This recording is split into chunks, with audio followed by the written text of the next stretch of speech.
So what we're going to be going over today is really an introduction to scientific computing, I guess is how I would phrase it. We are not going to cover Python at all. We're going to assume that you have some background there. If you don't worry. I think that there's enough that it's not going to lose you in the process. But we'll cover the basics of using the IPython shell a little bit, and then we're going to cover Matplotlib. How many people have used Matplotlib? Okay, so I may be able to sit down and let you guys teach at that point. We're just going to go over really the basics. I think there's an advanced course by Ryan May in the afternoon. That's a good follow-on. This is really kind of just the Faxman version of that to get you enough knowledge so that we can then talk about NumPy a little more, and you'll be able to do, anytime you're doing exercises with NumPy, you're typically going to want to plot something at the end to see if I've gotten it right. And so you need to have some of the background on the Matplotlib side. And then we're going to move into NumPy. So the catch here is that the material in the slides is typically about a day and a half worth of class. And so what we're going to do is we'll probably skip a few things, but the main thing that we'll do is the exercises. You should have, I think everybody got an email with the zip file and all of that. Everybody have that installed? Does anybody not have that information? The zip files for the classes. So you should have the class notes and all the exercises. If you have those, then feel free to be working on some of those during class. We may spend 5, 10, 15 minutes on a few of those as we go through. But we're not, as we get to the end, we're going to leave the exercises to the reader, as they often do.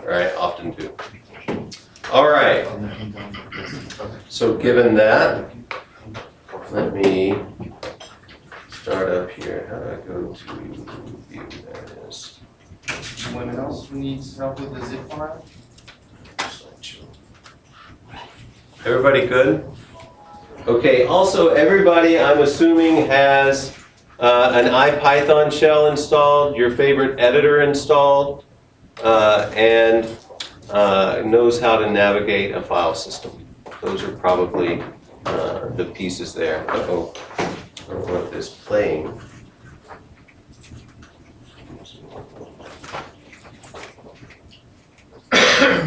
Okay, so one of the options there is EPD. You may have grabbed that. If you're on Windows, I see a whole lot more apples staring me in the face than I see Windows machines. There's also a version there. And so you can install this, and then you can launch PyLab. You'll get a shell that looks like this. This is a DOS shell. I'm sure on Linux you're familiar with using the shell. But you ought to be able to fire up an IPython prompt. And when you start IPython, you want to start it with, on Windows, -pylab, or if you're doing it from the command line on Linux, I want you to do --pylab. And what this does is it starts IPython up in a special mode where it basically makes it like a numerical. If you're familiar with MATLAB, it provides you all of the tools that you're used to in MATLAB. It sets up so that Matplotlib is able to run at the same time that you're entering commands at the command line, and it also imports all of the NumPy libraries and SciPy libraries and Matplotlib libraries, so those are all available to you in the beginning. All right? And then let me just run over to one. I am going to be operating out of a beta of an environment that we have. That will be an IPython shell and an editor integrated together. It's not any, if you have an editor, you can do the same sort of things. Did anybody grab this? This was available for people to grab as well. The 8.04 beta on things. Okay, you do. No. You don't have it? It flipped out. It what? It gave an error. Oh, it did. Okay, well, we ought to check that. That's what betas are for. So we'll find out what that is. But we have an IPython prompt here, and then we're going to have an editor that we can use as well. I'd like you to start up your IPython prompt with me and make sure this set of activities work. You ought to be able to type 1 + 1 and get 2. If you don't, we have an installation problem, right?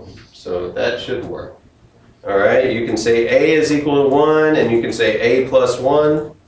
Do things like that. You could say A is array, and this is one of the things that you ought to be able to do. And you'll notice typically array is not a standard Python built-in data type. It is actually something that comes from NumPy. And so if you're just operating at a standard Python prompt, this line will fail. It will require you to do an import at the top of it. But if you start up IPython with --pylab, that should work. And then you ought to be able to say plot A. And we still have that where it shows up behind. We have a plot there that shows up. Does that work for everybody? Everybody able to do that? Does anybody have problems with that series of activities? Excellent. All right. So we're good from that perspective. All right. So let's get into doing things. This is what we've just seen. There are a number of commands in the IPython prompt that are nice to play with. You can type whos. That will tell you what are the variables that are available in the current namespace, or what are the variables basically that you created. All right? This is very MATLAB-ish. And if we have B is equal to 2 and C is equal to hello, then we type whos again.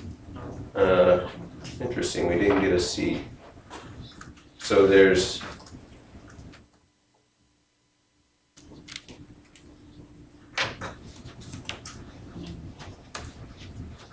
So C must have been there a priori. The way that IPython does this, it is a bit of a cute hack. What it does is it grabs all the variables that it has when it starts up, and then whenever you make a new one, it checks to see if that one was already used. And if it isn't, that's what it shows in the whos command here.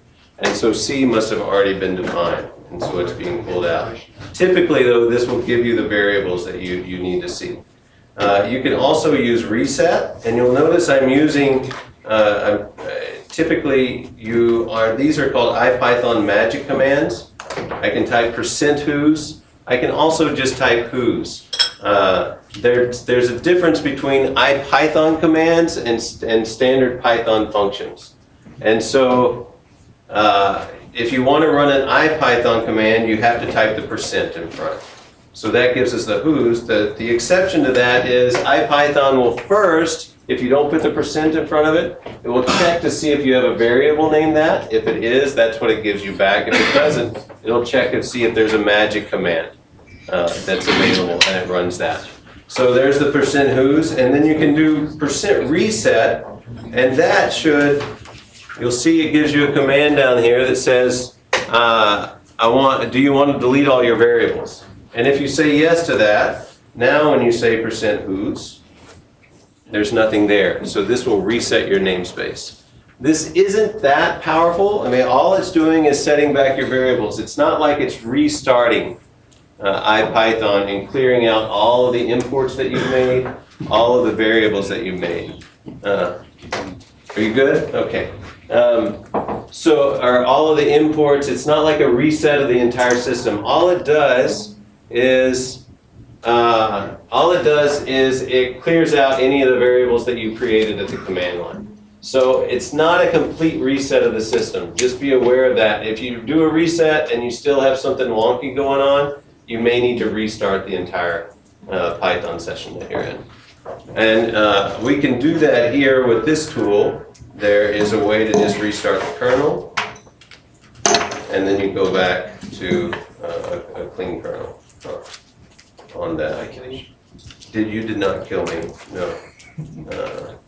That's interesting.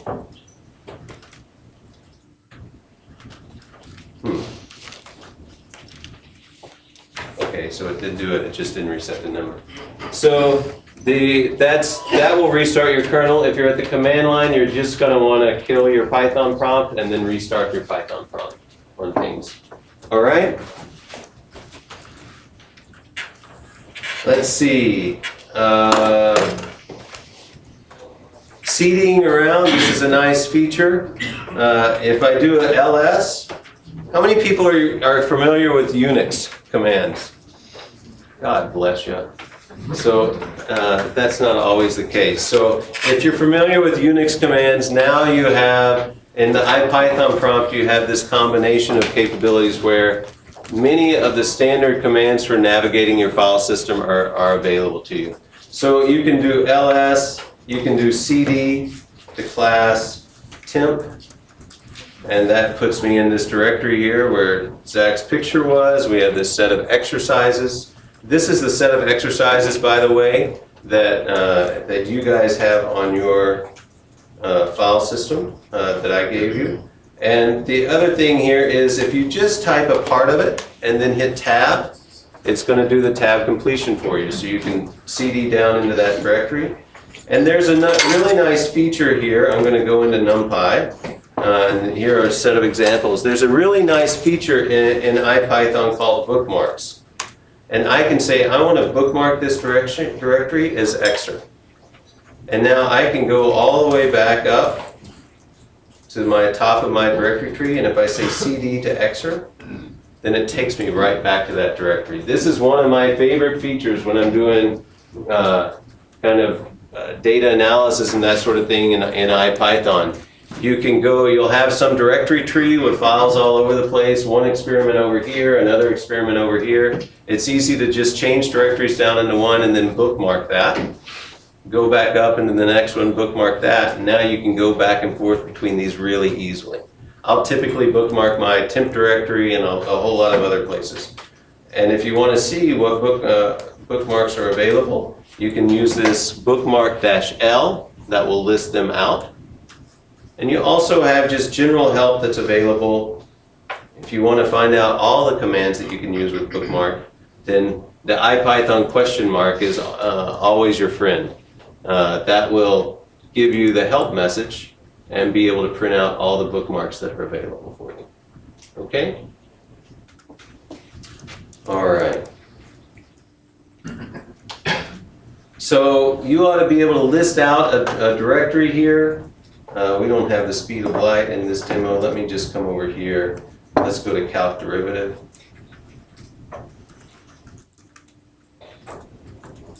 And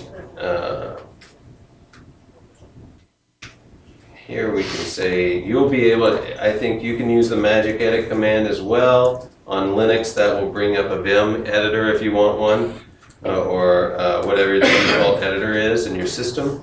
But that'll pop up the file here. And we have this file that's available here. You can see what it does. It doesn't do a whole lot that's very fancy there. But if I come along and I say %run calc derivative, that will now run that file, and we're going to have that.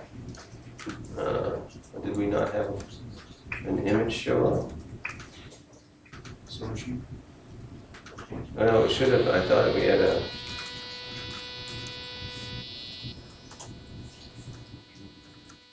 There's this picture. So if you just do %run at the IPython prompt, this will run that program that you just saw up here. It will run this program that's going to go import some files, do some calculations, and then does some plotting at the end. Now, one of the cool things about this is at the IPython prompt down here, you'll notice I created some variables up here, like x and y and dy and dx. Those variables are immediately available at the command line down here. Okay? So after you've run a script using the run command, everything that was a variable in that script is also available at the command line. And this is actually how I write my programs. I'll write a snippet of code, I run that code, I look at the IPython prompt and debug and look at the results. Why isn't this working? I go make a modification, I run it again, and keep going. Yes, sir? I noticed that while I'm just running in a terminal, not in a IDE. And Yes. so when I say run calc derivative, it does give me my little screen, but it does not give me my prompt back. Is there a way to put that in the background? So did you start with IPython -pylab? It's a Mac, I just did a single file add. I think you have to do dash on the, Let me try that. try that and see if that's the, is that correct? Am I right on the OS 10 side? Well, I got a crash when I moved there too. You got a crash. Boy, we're starting off really well, aren't we, here? You I had the guys, dash pilot, it just sort of told me not to do it, and it seemed to work fine. So I'm getting a different version of it. what? Wait a second. So, all right, so if we do IPython -pylab, we have this, you guys, so we're running now. I can do something like A is equal to 1, 2, 3, and then I ought to be able to do plot A, and you ought to get a plot up. And you also ought to get your command line back. So I started with what? I started with -pylab, I believe. So just feedback, I just did it after doing dash pilot, and it's still the same thing. It does not give me a prompt back. Interesting. It's not giving us the prompt. Yeah, I think it's. Nobody's getting the prompt back when you run it with -pylab? I get it back. You do. I do in Linux. So how many people, so you're running off of, let's make sure that we're all right, let's try this. So we do IPython -pylab, we start that up. So you guys see the same basic thing, or this is the approach that you're taking. And you'll notice, I mean, what's happening is it's actually spawning an external thread. That's why we lost the prompt here. I have to, because it needs to use that for the plotting side of things. So I get that back, I say A is equal to 1, 2, 3, and then plot A, we're up and running. How many people does that not work for? 1, 2, 3. And y'all had problems back here as well? Just with the script. Oh, With the script, not with just. oh, just with the script.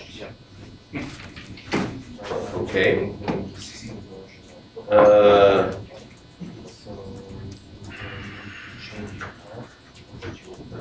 All right, so if you do a run calc derivative solution, you don't get the prompt back.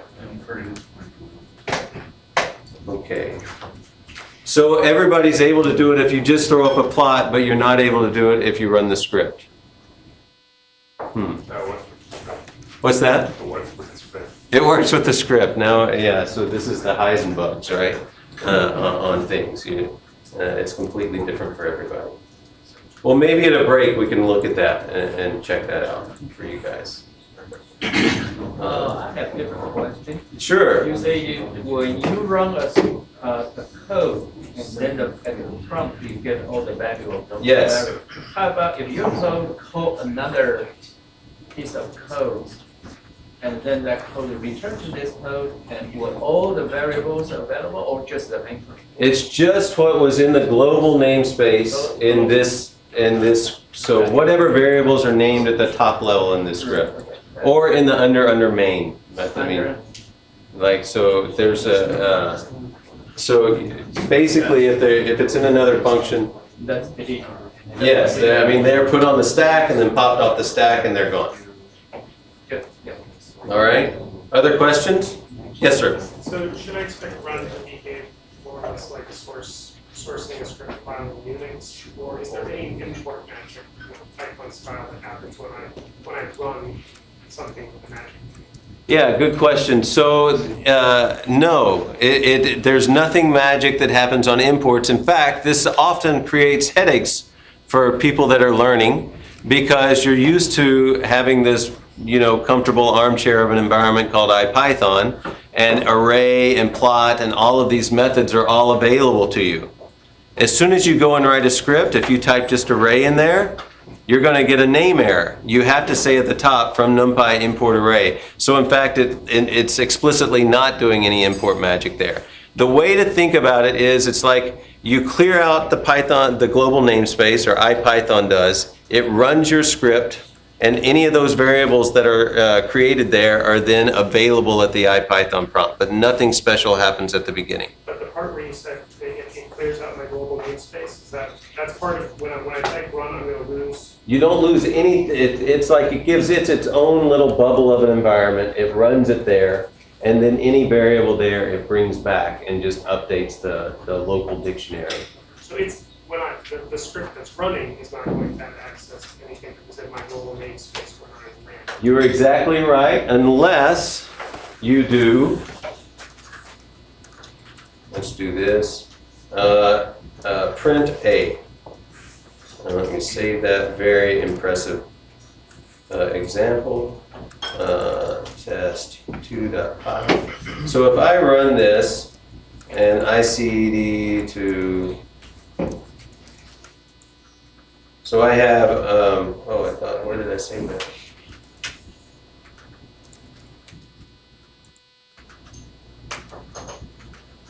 Okay, so we have that file there. If I say run test 2, it tells me that A is not defined. On the other hand, you can always do run question mark and get the help for it, and you'll notice it has a ton of options. And one of those that you can do is run -I, and if you do that, let's say A is equal to hello. If you say run,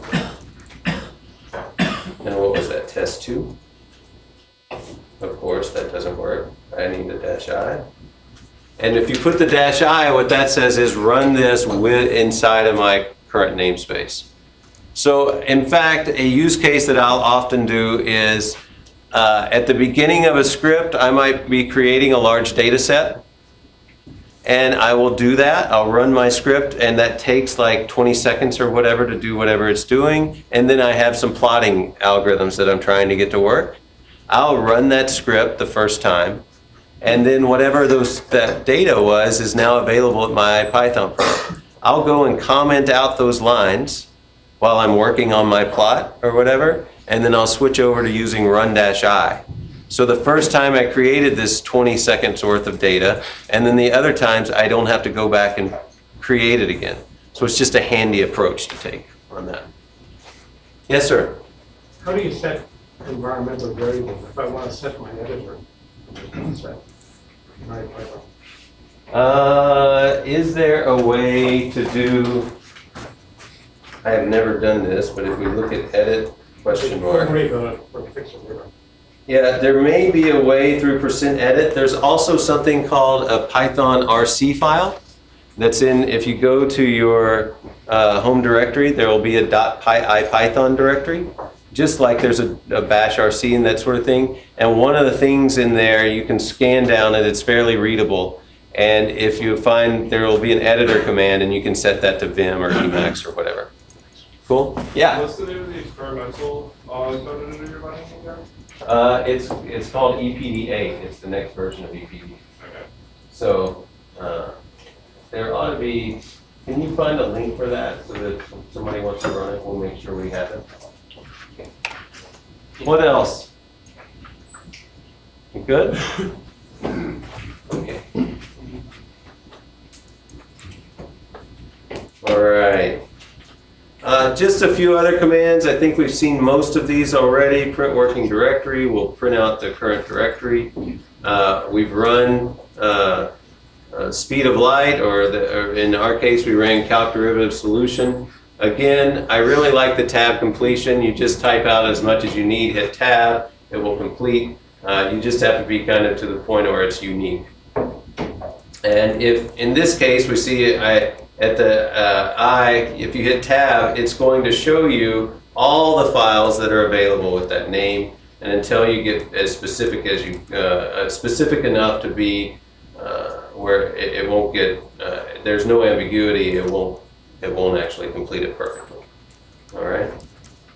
So we'll be using that, or you will be in the process. We've already seen the question mark command. This is a nice feature in IPython to allow you to get help on a function. So if you're not quite sure that what a function means, then you can do len ?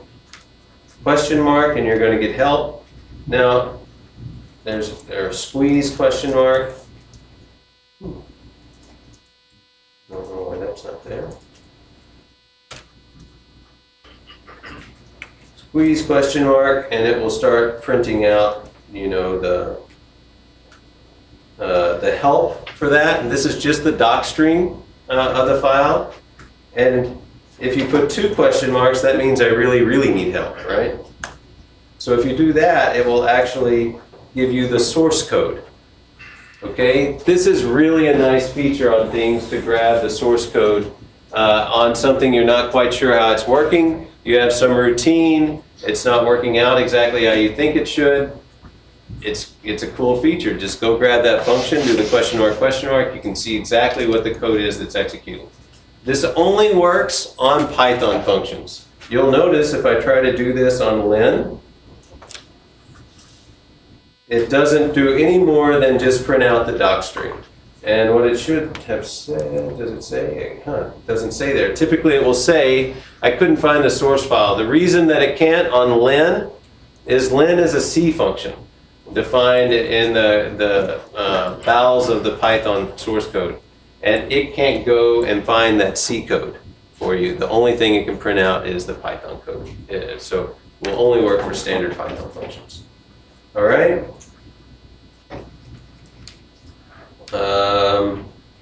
We've seen a few of these. Tracebacks. So on occasion you will make a mistake as you're doing things. What I would really recommend you to do, a lot of times in classes people are like, hey, it doesn't work. And you're like, well, did you read the traceback? And the problem with that statement is the tracebacks are often messages only a mother could love, right? I mean, they're not really that helpful. On the other hand, there is some information in there that could be useful. So here's an example. If you said 1 plus hello, if we look at this, we get what's called a type error. And there are 2 things to pay attention to. The first is what kind of error occurred. And the second thing here is what is the reported message. And so this says there's a type error, and then it gets more specific to say unsupported operand type for plus, int and stir. Now, if that were in English, it would say you can't add an integer in a string, right? So you can sort of decipher that from this message, all right? But you can run very similar code. In this case, we're saying undefined var plus 1. So this might be some variable that actually I haven't created before. And if I add these, I get an exception too. And to the untrained eye that's just looking at running their code and seeing another error, they'll say it still doesn't work. Well, look down here and you see a totally different kind of error than you saw up here, right? This says there's a name error. Undefined var isn't available. It's not defined. So look at those, try to parse those exceptions. Learning how to read exceptions and understand where errors are occurring is the key to not getting very frustrated. Like it's a critical part of using Python. It's also nice because when something fails here, you get a traceback. In C, you get a segfault, right? So this is a little bit easier to kind of deal with. At least you have something. All right. Let me go through quickly. All right, so we are. So NumPy. NumPy is this foundational library that we're going to use for everything that we do. And if you think about it, I think about Python at the base. Right above that, I think about NumPy. NumPy is actually not part of the standard Python library. It's this separate package. But I often think about the Python language plus NumPy as being the equivalent of a MATLAB runtime. It really provides that set of capabilities. Python's the language. It has a whole lot of standard data structures. NumPy gives you 2 data structures, and really we only care about one. It's called an array. and it'll have this name called Indie Array underneath the covers. But that array data structure is what allows us to look at our numerical data very efficiently. Now, it's very slick. We'll spend a lot of time on it. Behind the scenes, there's this another data structure called a ufunc, or a universal function, that's critical to the speed of NumPy. And universal functions are any kind of operator that you would have that would operate on an array. So if you're looking at sine or cosine, all of these kinds of functions are actually universal functions. More importantly, all the binary functions like add, subtract, multiply, divide, all of those are ufuncs. So whenever you do a plus b later on, underneath the covers, realize that there's a ufunc there doing that. The likelihood of you writing your own ufuncs or using this infrastructure, if you're a casual user, it's just going to work for you behind the scenes. On the other hand, it's a really nice and powerful feature. You can actually write your own ufuncs and define new operators if you want to that will behave at the speed of C very efficiently. And yes? I had a question for you, related to ufuncs, going back to your magic question mark. Yes. I always found that the NumPy ufuncs often had like scalar counterparts just in the math libraries in Python. Like I can take the sign of a number. Absolutely. But help was very unhelpful in a standard Python shell when I would try to ask for help about ufunc, because it would basically tell me stuff that was appropriate to every ufunc, but not actually about the trigonometric function I was asking. How did the question mark get so smart? That if I use IPython, it actually tells me what the functions do. So the secret behind a lot of these things are their hacks, right? On what's going on. The question mark is just a convenience to pop up the docstring for whatever it's there. And so whoever wrote the math library in the standard Python, when they had sine and cosine, they probably generated those automatically by going and wrapping math.h and exposing each one of those, and they may not have taken the time to write a nice docstring for each of them. When the docstrings got created for the sine and cosine and the ufunc versions of those, and they are completely separate versions of those functions. So they're really, they're a different memory address, and you know, they're wrapped up, they have different code associated with them, and they can also have a different docstring. So that's the most likely scenario there. So the second thing, so NumPy, we're going to spend all of our time down here. Please know that there are many other libraries. SciPy is actually a nice collection that you're probably aware of. That's going to be, what I think about is, this is the toolboxes, if you're thinking in MATLAB world. This is linear algebra, optimization, tools for doing interpolation or signal processing. All of these different capabilities are here. And then, in fact, outside of this ecosystem, there are a zillion more. There's going to be, I think, talks on Scikit's Image, maybe on Scikit's Learn. There's tools like Pandas. There's just an incredible ecosystem around all of this. We'll focus down here on NumPy today and on the plotting. These are just some stats on the tool set. They may even be out of date by now. I don't know how many downloads we have. Kind of the measure of success for NumPy to me was when I first opened up one of these guys, OS X laptop, and I could just go to the command line without starting up anything else. Start up Python and then say import NumPy, and it was there. So NumPy is to the point where it ships on some of these OSs.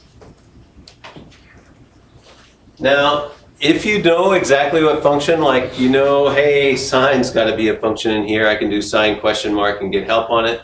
That works really, really nicely, right? That question mark thing can give you a lot of help. The problem is, what if you know, let's see, I know I want to do a singular value decomposition, but I have no idea what the name of the function is. Kind of that reverse lookup, the Google problem, right? There isn't anything currently in IPython that does this reverse lookup that nicely. So I will point out there is some good documentation on the SciPy website, and there's a page I particularly like, which is this NumPy examples list with docs. And if you scan down this, there's like 400 functions, and then there's an example for every one of these functions.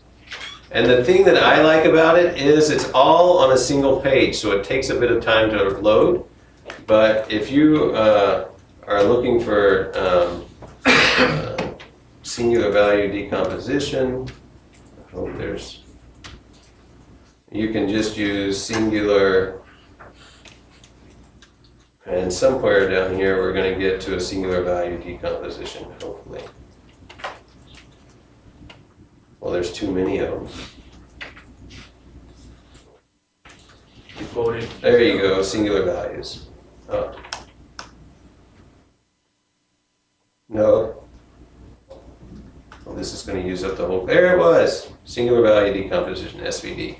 So this is a poor man's way of trying to find what are all the functions. If you're looking for least squares, there's probably going to be 2 or 3 things in here. It's not the world's greatest search mechanism, but it works pretty well. All right? So you might want to have this file open as we're doing things. Probably won't run into too many today, but I use that quite a bit. All right. So we're again using the --pylab to start things up at the command line. An alternative, if you're not using if you're not using that command, if you just start up IPython, you can also type from NumPy import star at the top. That grabs all of the variables that are in NumPy, puts those at the command line. That's a convenient way to start up if you don't have IPython around, as you can use it in a standard Python prompt. It's very bad manners to do this at the top of your scripts. All right, let me repeat that. It's very bad manners to do this at the top of your scripts. So you'll see people sometimes put this. It's very convenient because you have all those variables available now. But when somebody else is coming along and trying to debug your code, it's very hard for them to figure out where maybe some of these functions came from. Okay? Somebody may be you 5 years later. That somebody may be you, yes, exactly. What is it Paul Graham's thing? It says have empathy for your end user or your reader, because in 6 months it's going to be you. You need to be careful about the shortcuts that you take. So I like being much more explicit. If you're going to use in a script, if you say from NumPy import and then the names of the functions that you're going to use. Okay?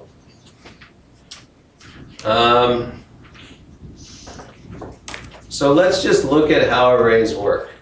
So let's imagine we created 2 arrays here, and let me just go back to the prompt here, clear this out, and say A is equal to an array, and I'm going to have 1, 2, 3, and we'll come back to all the different ways. Goodness gracious.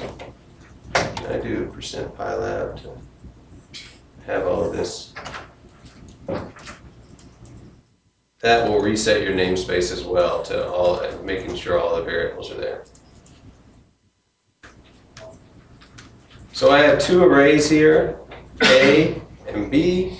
If I say A plus 1, the way this works is A here has the variables 1, 2, and 3 in it. If I add 1 to this, remember, if we're in pure Python and this is a list, it's not going to work. You can't add a list, an integer to a list.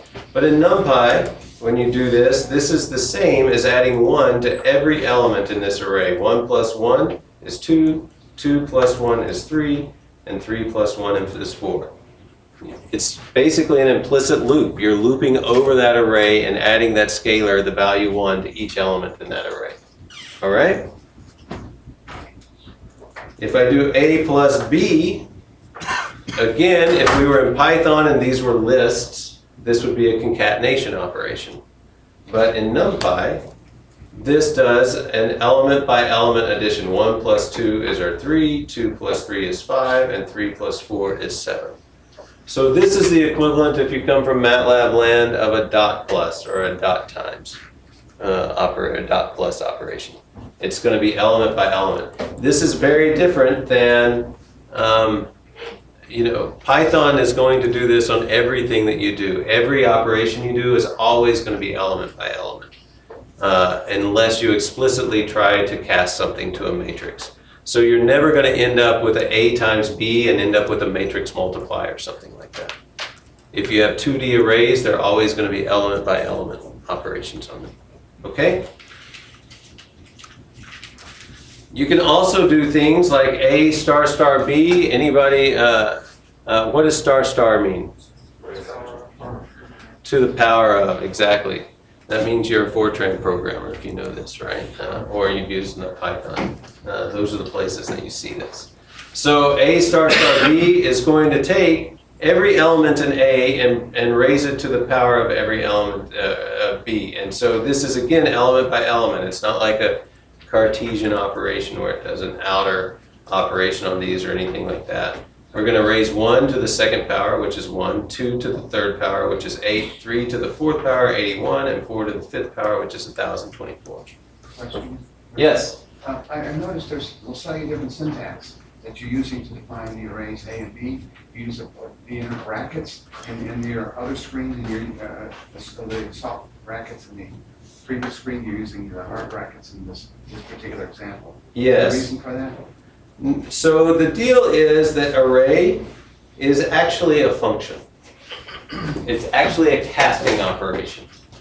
And so anytime you use this, let's say I have a list.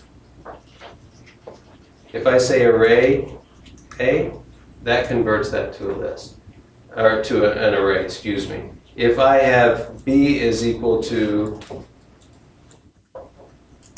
that's not a list, that's a tuple. It's a different sequential data type in Python, but it's still a sequence. It's an ordered sequence of items. And so I can say array B here, and I get exactly the same thing. So the reality is that array is a casting operation that can take any sequence and convert it into an array. Cool? Thank you. Uh-huh. All right. Other functions that are worth playing with here, we have A is equal to A range. You may be familiar with range. A range is the same as range, except that it creates an array instead of a list. And you'll notice two things that I've done here. If I do this, well, precursor to things we'll see later, that gives me a slightly different result than that. Who can tell me what's happening there? What's the difference between those two? Base data type is an integer instead of a real. Exactly. So whenever if I do type in Python of 11 dot, it tells me that's a floating point number. If I do type of 11, that's an integer, right? So whenever I use 11 dot, whenever we create an array, we end up with an array of floating point values. We'll come back to this later on. If you just do 11, then it's going to be an array of integer values here. Okay? All right, so if we do that now, so now we have A. So if I do A times, 2 times pi over 10, then again, we're just doing a scalar operation on this. So I can say B is equal to those values, and then I could say C is equal to sine of B. And now what we've done is I've converted, I have values between 0 and 2 pi here, and then I've taken the sine of each of these values, and we ought to be able to do plot B versus C now, and I ought to have a pretty plot that comes up. Where's my pretty plot? Why am I not getting pretty plots? It was on there. Came on. There it is, okay. So there's the plot. Now, it's not a very high resolution plot, all right? We only had 10 values, but you can clearly see your sine wave there. And this is where the power lies, I think, is you have this elegant kind of way to express numeric things, and you have this nice plotting library to bring these guys up. One of the neural plot. It's going to plot, in this case, what it's doing is plotting B, which is really, I should have named them X and Y. Oh, of course. It's plotting B versus C there. Cool? All right. So that gives you a quick rundown of what you can do with these guys. We'll be using Matplotlib a whole lot, and so we'll take a bit of an interlude here and go over the basics of using this. Okay? So Matplotlib is this really slick project, and it has a great website. I would encourage you to go poke around there if you haven't before. You can even do it now. One of the really nice places to go is this gallery on things, because it's going to give you a list. Let's see, is there a picture with the gallery? Well, let's go to, do I have it up? Yeah, so if you go to the Matplotlib library, the gallery is kind of, there's good documentation for Matplotlib, but there's also, I love this sort of learning by example. So if you see a plot, that's the plot, you look at that plot and you go, that's exactly what I want to do. You can click on this guy, it shows you what the plot is, and then it gives you the source code. And so you can take that source code and you can run it. And you should get the same picture of it. And now you tweak till your heart's content to use your data, right? So really nice kind of feature. And it's also a quick way to kind of run down and see what kind of pictures are available, what capabilities are there. And the answer is there's a lot, right?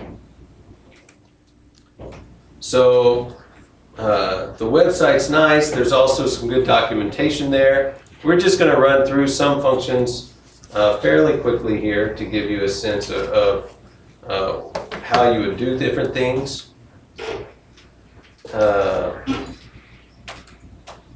All right, so let's create a line plot. Here's another function that I didn't show with linspace. How many people are MATLAB people, by the way? Wow, okay. That's interesting. Not that many here. Linspace, a lot of these functions you'll see will be very similar to what they are in the MATLAB world. Linspace gives you an array from 0 up to 2 pi with 50 points in it. So it starts at 0, goes to 2 pi, including the endpoints. That's kind of different than a lot of the Python functions. And now we're just plotting the sine of that, and we get a single plot up here. The plot command, again, mimics MATLAB's syntax. So if you say plot x versus sine of x, then in this case, if you just say plot sine of x, you'll notice on the bottom this goes from 0 to 50. It's on the x-axis is just the index of your array, and on the y-axis is the value that was in the array. Okay? If you want to be explicit about your x-index, then you can specify x versus sine of x now is not going to be 0 to 50, it's going to be 0 to 2 pi that gets plotted here. But look at this, we put 2 lines in here. So x versus sine of x and x versus sine of 2 times x. So we double the frequency and you'll get the green line here.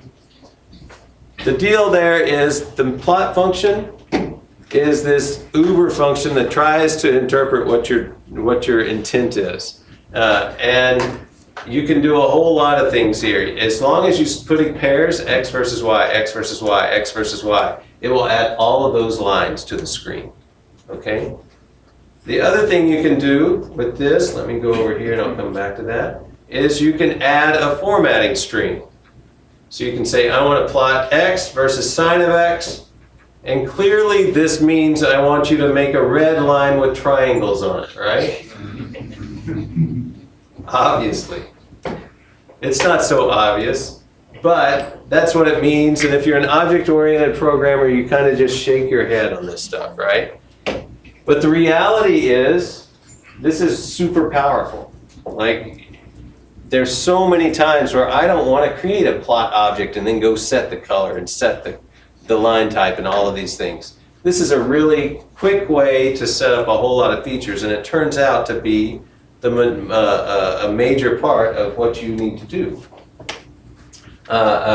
So if you go and look, here you can say plot question mark. And this function can be intimidating because of all the different kind of options that are there, but the documentation is really nice. You can see all the different format strings. Remember, I did a dash here, and all of this information around this is markup. And it's not that heavy of a markup, but you have to realize that some of this stuff, like all of these characters here, are just used because this is what's used to create the documentation as well. And so you have to ignore some of that markup and realize that this is just the dash character in here. The description is the solid dash line, and on down you can see all of the different things, formatting the line type, formatting what the marker type is. If you just put an O in there, it's going to be a circular marker, and so on. And there's also colors. You have blue and green and red, so there's only a few of them defined that are available, but there are other ways to specify colors as well. You can specify an alpha value. There's all sorts of capabilities in here about, you can specify labels, line widths, marker sizes, and you just have to go through and read as you want more complex capabilities. All right?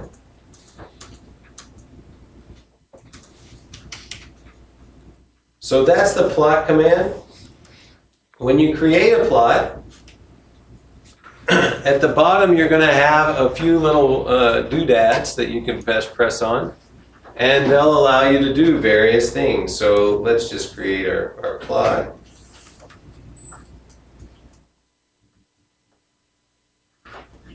So we have a plot here, and I can grab the pan tool and move this around. And move down here, and then might come in and zoom in on one area. And I decide, you know what, I want to be back where I was. You can use the back arrow. It's like a browser. It will allow you to go backwards and forwards to different zooms. And then if you hit the home, that will take you back to the original settings. You can save it out to a file. There are actually capabilities here to adjust the boundaries, on your plot. You can do all of these programmatically as well, but they're nice to be able to do them from the command line or from a UI as well. So that gives you the basics of just creating a simple plot. The save function, that'll save it out. There's also a command called savefig that will do this as well. We'll probably see that later on. All right, so scatter plots. You can also call, instead of the plot command, you can call scatter, and you'll get just the dots printed out here. And in fact, you can do this with the plot command as well, right? I could say plot x versus y, comma b0 as my string, and that would say make blue circles. And that would be exactly the same as this. So why do we have it? Well, there are actually more capabilities to scatter plots. And we can see that those over here. I created random arrays X, Y, size, and color here. I scaled size up a little bit. Instead of being 0 to 1, it's 0 to 30. And then I call scatter with 4 parameters, the X versus the Y versus the size versus the color. And what we end up with is a pseudo 4D plot, right? We're mapping four parameters into a 2D plot. We have the X and the Y here, and then the size is varying of each one of these things, and then the color is varying as well. And you can set the color map if you want to a different color map. There are all sorts of options on these sorts of things. Just from you need to be careful when you're using size on your plots as something to denote a change.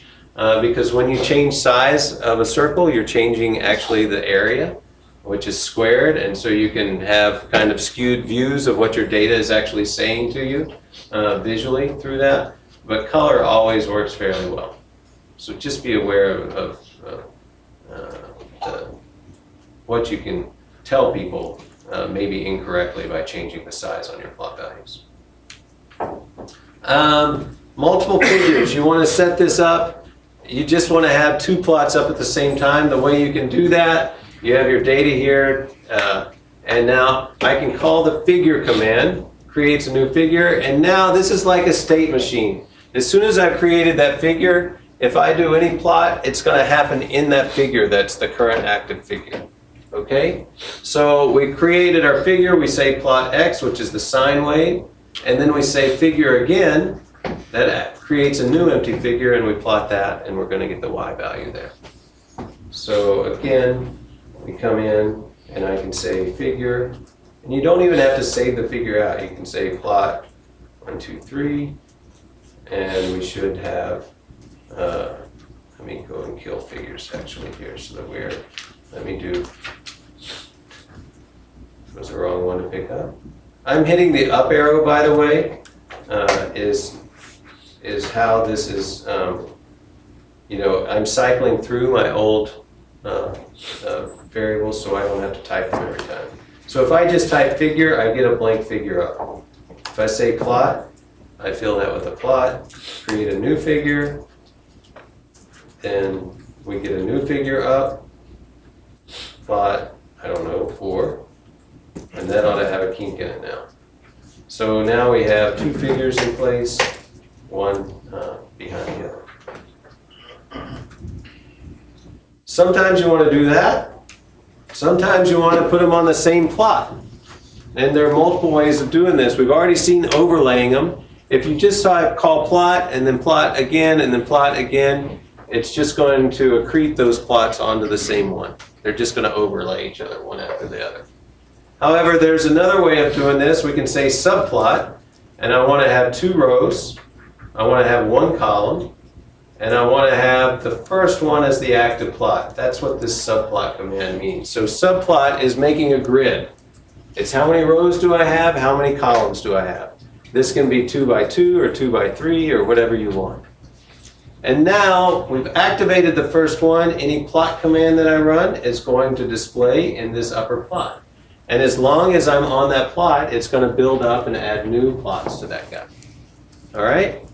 So we plotted this kind of triangle up here. Now I activate the second plot, and any plot command that I run now is going to plot into that lower plot. How do you clear a plot? CLF.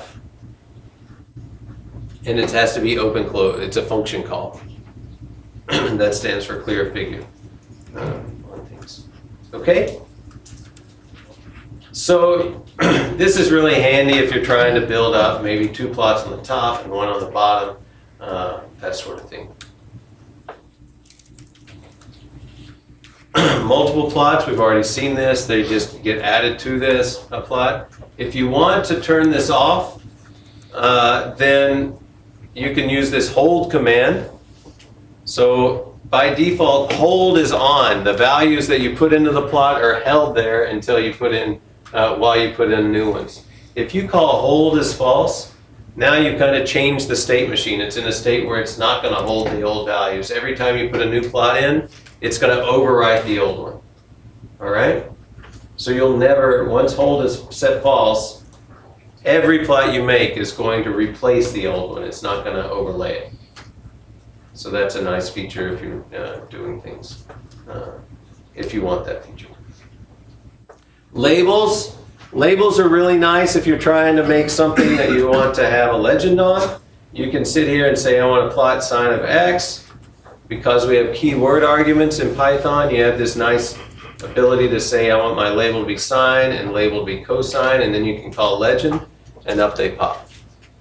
All right? You can also do this after the fact. You can call legend, and you have to remember what order you plotted things in and give it a list of the labels. This is not nearly as handy as this. It's just API compatible with MATLAB. So I would recommend you do this. All right? The other nice feature about this is imagine you have 10 data sets that you're plotting, but in the end you only want to label 2 of them, but you still need the other data up there. If you just put labels on those 2 plots, like when you call the plot line, if you only put a label on the 2 lines that you cared about having a label on, those are the only 2 that will come up. The others won't have a label put on it. That's handy. All right, titles. You want to put a title on your plot. Here we have plot x versus sine of x. Here we have x label. We have radians down here. We have a y label of amplitude. You can put keywords on here. Again, you want to figure out what these are. You go to y label question mark, and you get help on what are all the keyword arguments and how do I set them.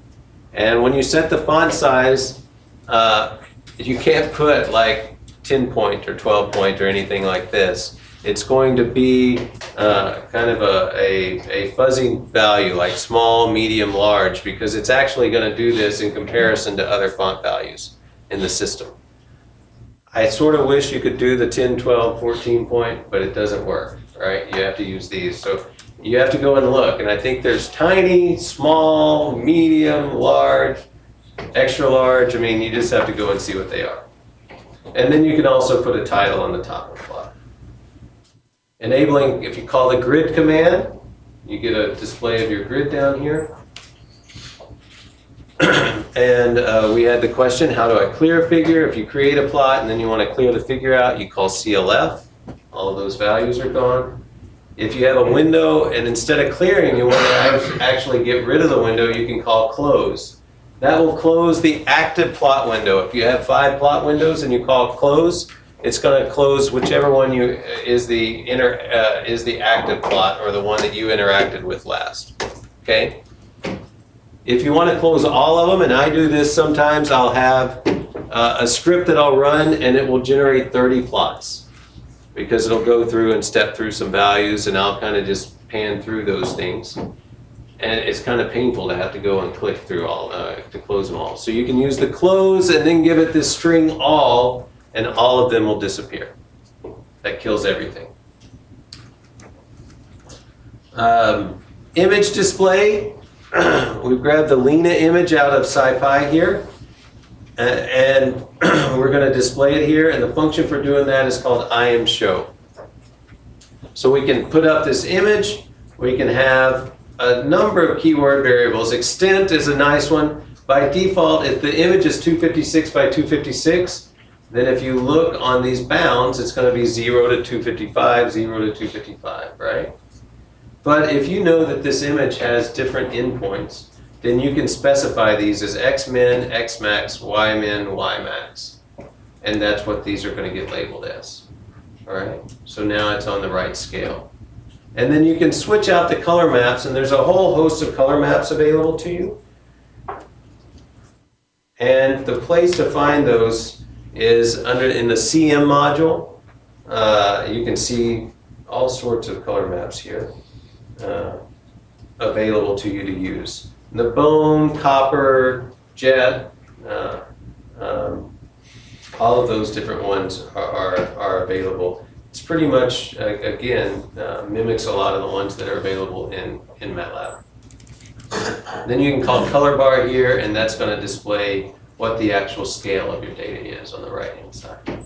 And you'll notice that, well, maybe this one's not, yeah, it's going to, it sets the dynamic range for you, right? In this case, we didn't go 0 to 255 or anything like that. It actually looks at what's the max and min value on your image, and then it scales the color bar to be, or the color range to be that range, so that you get as much dynamic range if you want. Sometimes that's not what you want to have happen, right? Sometimes you want to explicitly set those. And there's a keyword that you can set, I can't remember, let's look very quick. IMShow, it's vmin and vmax. So you can set these to say, I want the lower end of my color map to explicitly be at -10 and the upper end to be at 30 or something. And that will limit the color bar, or not just the color bar, but the mapping of your image to that range. All right. Let's see, we're coming down the home stretch here on, wonderful. Let's restart. At least it came right back to where it should be. All right, so scripts. Everything we're doing right now is on the command line. All of my examples are there. We can create a figure, have a plot of it, figure and plot, and you'll notice those plots are coming up immediately for me, right? It's not going to happen when you do it in a script and then say run. And this will be a source of consternation for you at least once in your life. You're like, where are my plots? They're not coming up. The thing you have to do is you have figure, plot, and then at the end you have to call show in any script you have. Okay? And the other thing that should be shown here isn't. If you write this as a script, you're going to have to say from PyLab import figure, plot, and show.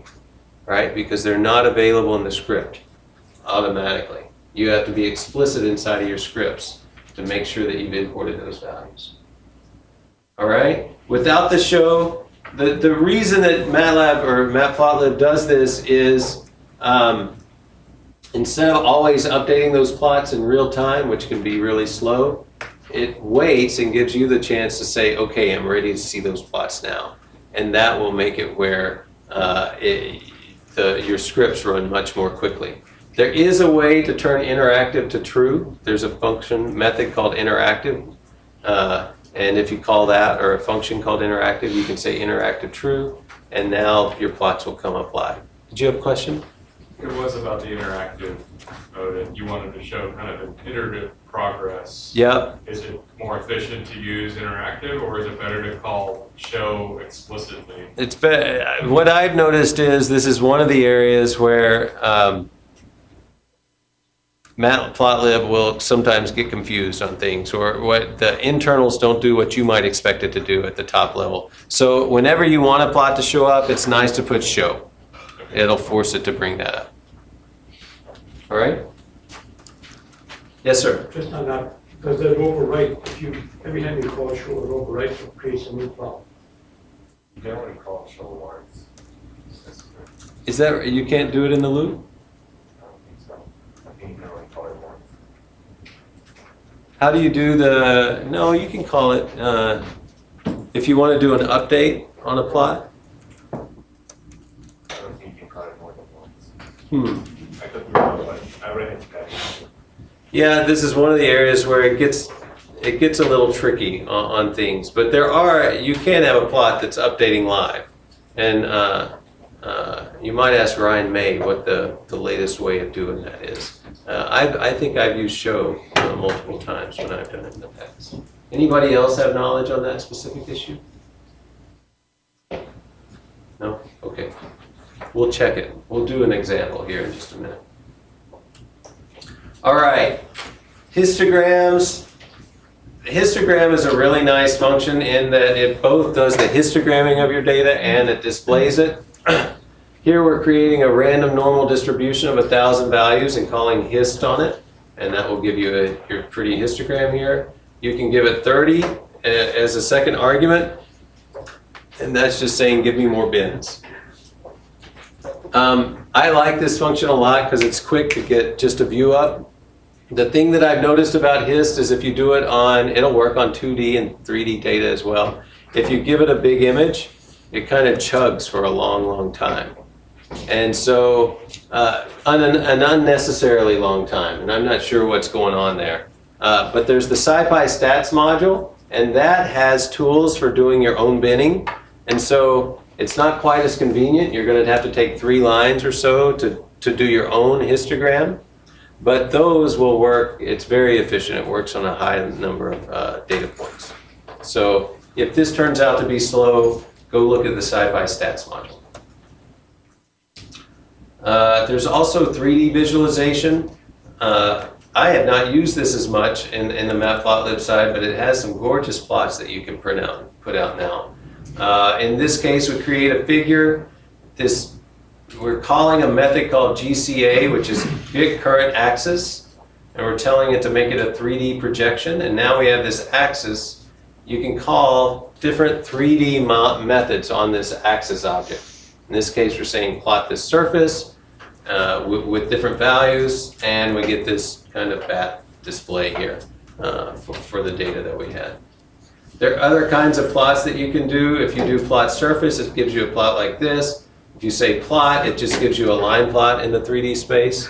And I think the output is really nice from these things. The one drawback you're going to run into is if you have large amounts of data, this isn't going to be that efficient. And so if you need more performant approaches, there's another tool for 3D visualization called Mayavi. And it has a nice interface. Prabhu Ramachandran wrote this, and then Gael Varicol has done a huge amount of work to get the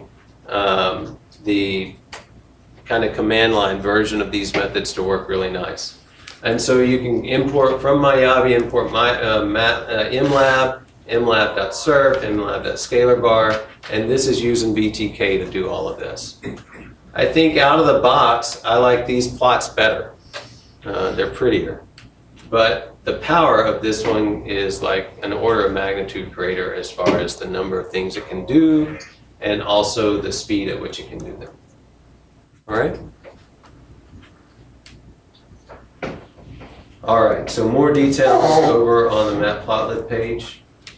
I think we will. Let's do an exercise lest you fall asleep on me. So team up with a neighbor. Look around and see who's the least objectionable person on either side of you. If you're on the end, I apologize. You only have one choice. All right? And you can work with that person. And so what I'd like you to do,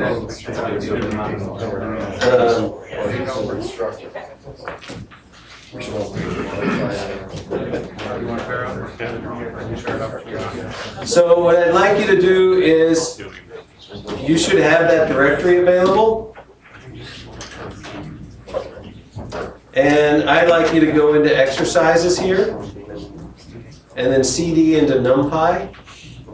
And then there ought to be a directory called plotting.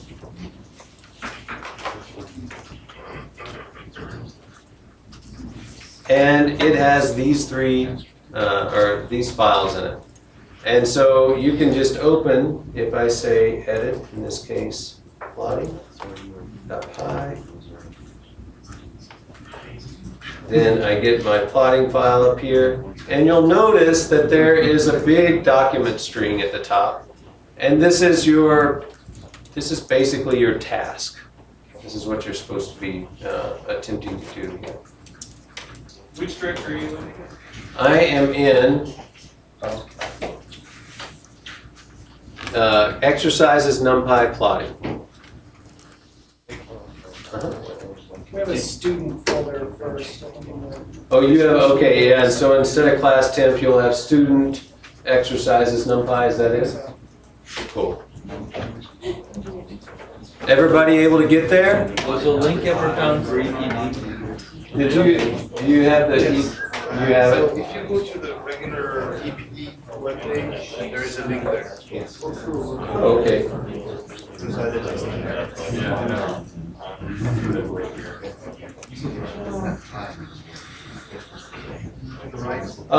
So it's right here. So you just go to inthought.com, go to the products page for distribution, and then on the right-hand side we have the EPDA page. Oh, yeah.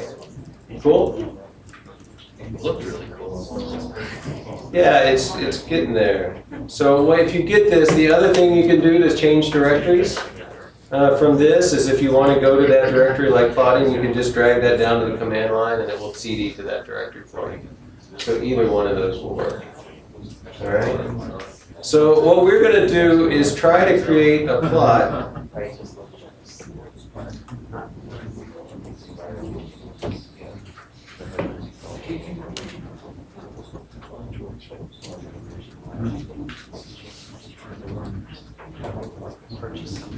I want you to create a plot that looks like this. And there are a few commands that I left out. One of them will be called axis. I'm just looking at this to get, if you create a plot, let's see, if I say A is equal to, or X is equal to linspace 0 to 2 times pi, and we'll put 51 points in here. And Y is equal to sine of X, plot X versus Y. When we, oh, I had my new figure. So we have this plot. You'll notice I have a white gap on the end down here, right? And that is because Matplotlib guesses at what you want your endpoints to do, and it usually guesses at round numbers. It tries to kind of frame your data as a -1 to 1 and 0 to 7. But you may not want this. You may want it to trim on that end. So the way that you do that is there's this command called axis that you can look at.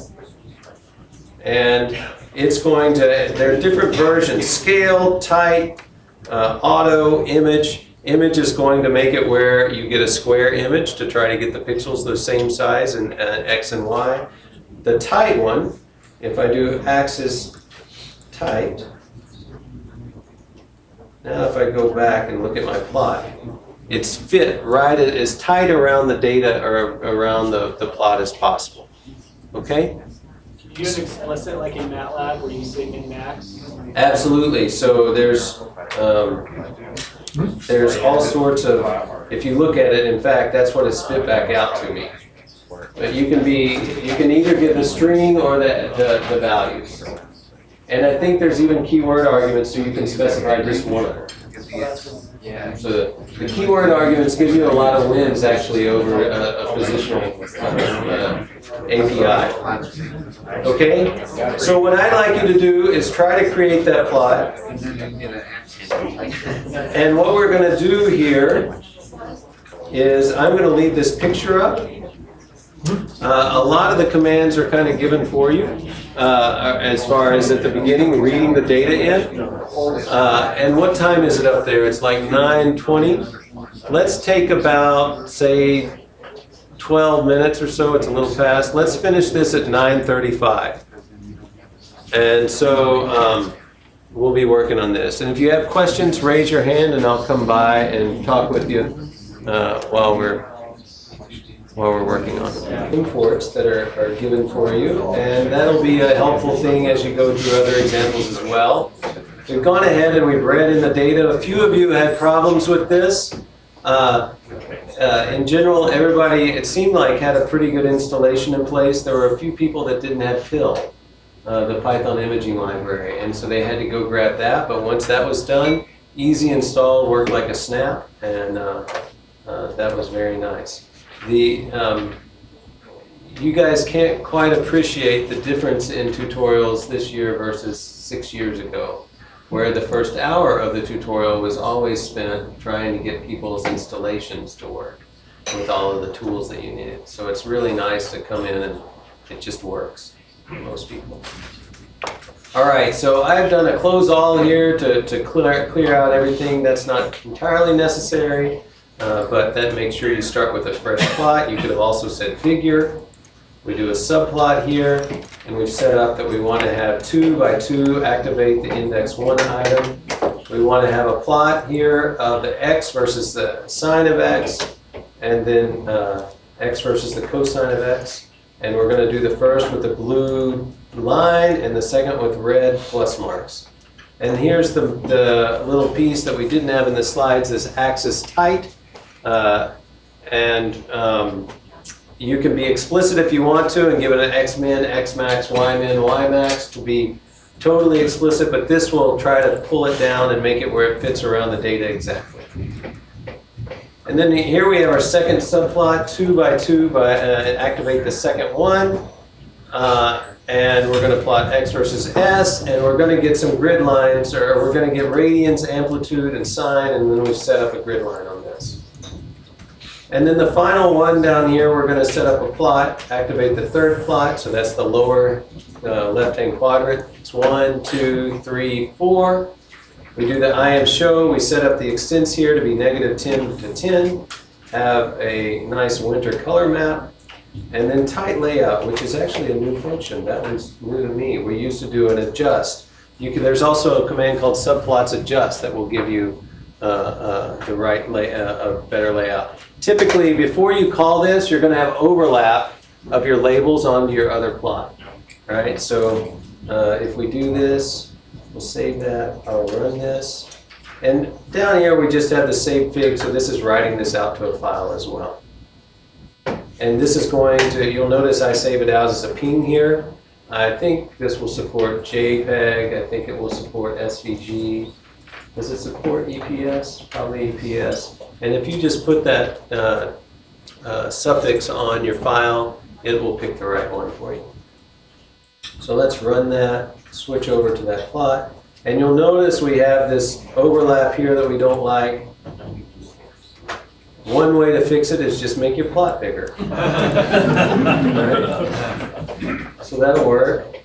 If you don't like that solution, you have this little guy here that you can grab, and this, you can adjust your W space, and that's the spacing in the width direction to get that right. And if you use the command, there's another function called subplots adjust that basically is the command line version of this little UI. You can specify each one of these things independently to get that set up. Or the tight adjust looks like it does it automatically, which is kind of nice. Yeah, that's pretty cool. All right, how'd everybody do? Did you get along with your neighbor?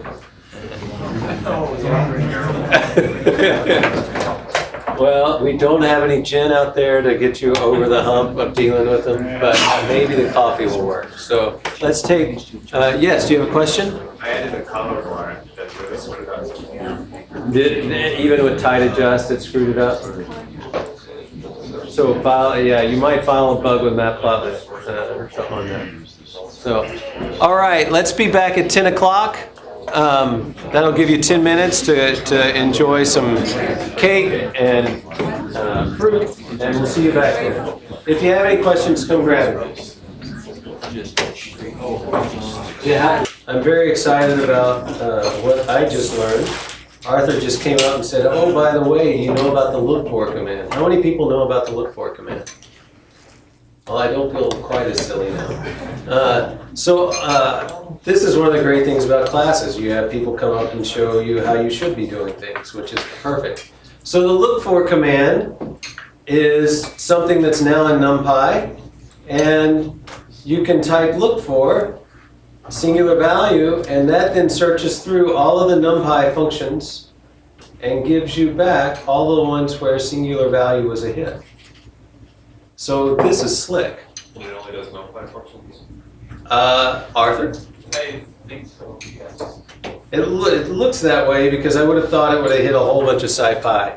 And I bet that they're, so like most things this way, this is reasonably new because I haven't seen it. It probably is fast enough to work on NumPy, but probably if you added all of SciPy, it would need to have an index formed on it. There's a module thing that says module equals. So you could add SciPy in? So look for that, play with that. My bet is it's a little bit slow on that, but still, I mean, it's faster than you looking around for something you don't know about. So that's a great way to find stuff. And it might be using an index on the back end. I doubt it. You'd have to have a full text index to do that well. Okay, what else was there? Oh yes, so a woman named Alexandra Pavlik just came up a few minutes ago. Alexandra, where are you? That's me. She's in the back here. And she is actually doing her PhD right now on open source software. And so Scientific software. Open source scientific software? Or just scientific software? Maybe Software. I'll stop botching it and you tell them what you're doing. My PhD is about software development practice, about how scientists develop software. And because most scientists are user developers. So my study focuses mainly on documentation in scientific software development. So if you write documentation for SciPy, if you use documentation for SciPy, and you would like to share experiences with me, please find me during the break and talk to me, and I'd be very happy to collect some data from you for my PhD. So many of you have done a PhD, you know how hard it is to get information, and this is a little bit more of a social experience than maybe you had in your PhD, but it'd be very nice if you would just touch base with her and give her some information about what you're doing. So please do that. All right. You didn't know that you were both an attendee and a lab experiment in the same conference here. So back to NumPy. We've gotten enough about the basics of plotting, and as usual, I mean we're not going to get through the scads of stuff here, but we'll move as quickly as we can. I do like to do a couple of exercises here to make sure that people are able to do and follow what we're doing. But we'll go as quickly as we can. All right, NumPy, an introduction to arrays. So we've already had, if you're creating an array, the main function that you're going to use is this array function that's really a factory or a casting operation that will convert, in this case, a list or a sequence into an array. And if you look at the type of that, it will be an indie array. But there's also this other type. And this is really critical. If you're used to Python, you know when you create a list, the list can contain anything. The first element can be an integer, the second one a string, and the third one a float. When you create a NumPy array, one of the secrets to the speed of things is that arrays are homogeneous. They contain all of the same element. Okay? Now, that's a bit misleading because the reality is that element can be a Python object. And so if it's a Python object, you're back to it being able to be anything. All right? But it's not going to operate nearly as fast if it's a bunch of Python objects as it is if it knows that it's an int32. Because if it knows that everything in there is an int32, whenever you say add this int32 to this other int32 array, basically what happens is it strips out and finds the pointer to the underlying C data or data and hands that off to a C function that does this really tight fast loop at the bottom that adds two integers together. And it can do that at blazing fast speeds, just as fast as C can. It turns out that when you do, for multiple reasons, if you do multiple operations, if you do A plus B plus C plus D or whatever it might be, that's going to be slower than can be written in standard Python or in standard C. By somewhere, depending upon how complex a thing you're doing, typically your ratios are going to be 2 to 5 or 6. If you write it in pure C, it'll be 2 to 6 times faster. If you do simple operations like sine of A or A plus B, those are going to be the same speed as they can be because it's using the same kind of algorithm at the bottom. So be aware that you're going to have some trade-off, but if you compare this to writing Python lists, it's like way, way faster, order of magnitude or more faster. So that's the secret underneath the covers is this thing called D-type or data type is how I think about that. And it can be a whole bunch of things. In this case, it's int32. If we look at this, an int32 means that there's a 32 bits in their integer or 4 bytes. And so when you ask for the item size, that spits back how many bytes are in each element in the array is going to take up. There's also this shape that will tell you what is the actual shape of our array. Arrays are multi-dimensional. Now, we use them a lot of times as just a 1D array, but typically they're multi-dimensional. So when you ask for the shape, because it can be multi-dimensional, it gives you back a tuple. And a tuple can have multiple values in it. Even if it's 1D, it's going to give you a tuple back with one element in it. So this is an array that has 4, its shape is 4 in this case. You can also ask for the length of an array, len of an array. If it's a 1D array, that's going to be exactly the same as the first element in shape. That's going to give you how long it is, right? If we do this, if we have A is equal to array, or let's just do A range 20. If I do len of A, then it's 20. If I do A.shape, then it's 20, but it's now in a tuple. Now the place where len works great for a 1D array. If you're 2D, what is that going to return to you? Anybody know? Say it again. It actually, that would be a great guess, but it chooses a different solution than that. So there's an ambiguity, right, on what it could choose to do. And what it does is it returns to you the length of the first dimension. And it makes sense if you kind of go through Python, because Python's looking at this as an array. If you have a 2D array, it's like it's a sequence of rows. So how long is that sequence? Well, it's the number of rows that it has. That's what it's returning to you. Okay? And then size is exactly what you just mentioned. Size is going to be the product of the shape. Size is actually how many elements are in this entire array. Okay? And you'll notice there are methods, or there are attributes. A.shape returns this. There's also a method, shape A. And you'll notice this throughout the entire API. We'll have an attribute or a method that's available on the Python object, on the NumPy array, and there'll also be a functional version. And this is largely legacy. In the beginning, we didn't have a lot of these things as methods. You had to call the functional version of them.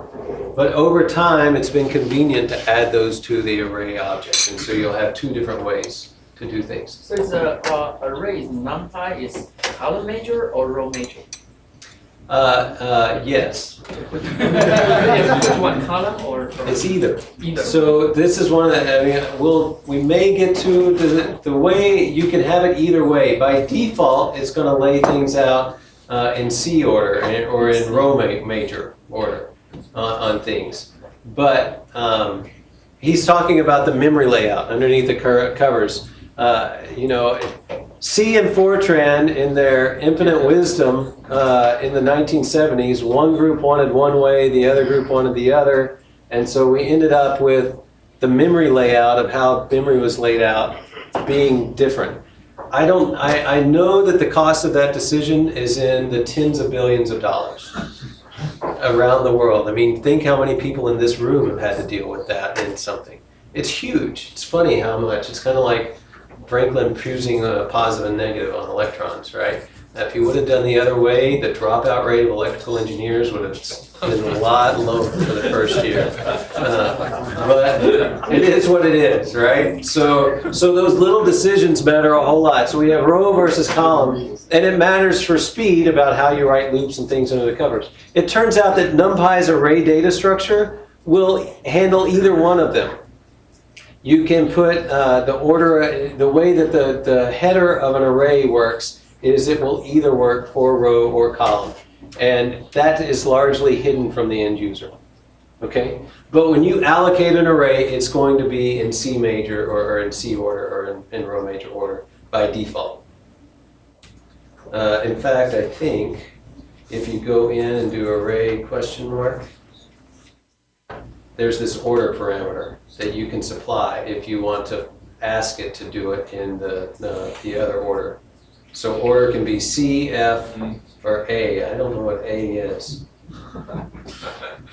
Something that really messy is order. Yeah, you'd have to read. I'm not going to try to interpret that right now. All right? But, all right. The number of bytes that are used, this is the element size times the size of the array. And then the number of dimensions is indim. So there are a number of attributes that are available to you. So let's look at this. Python is zero-based indexing. So those of you that come from the Fortran world, take notice. Or MATLAB world, take notice.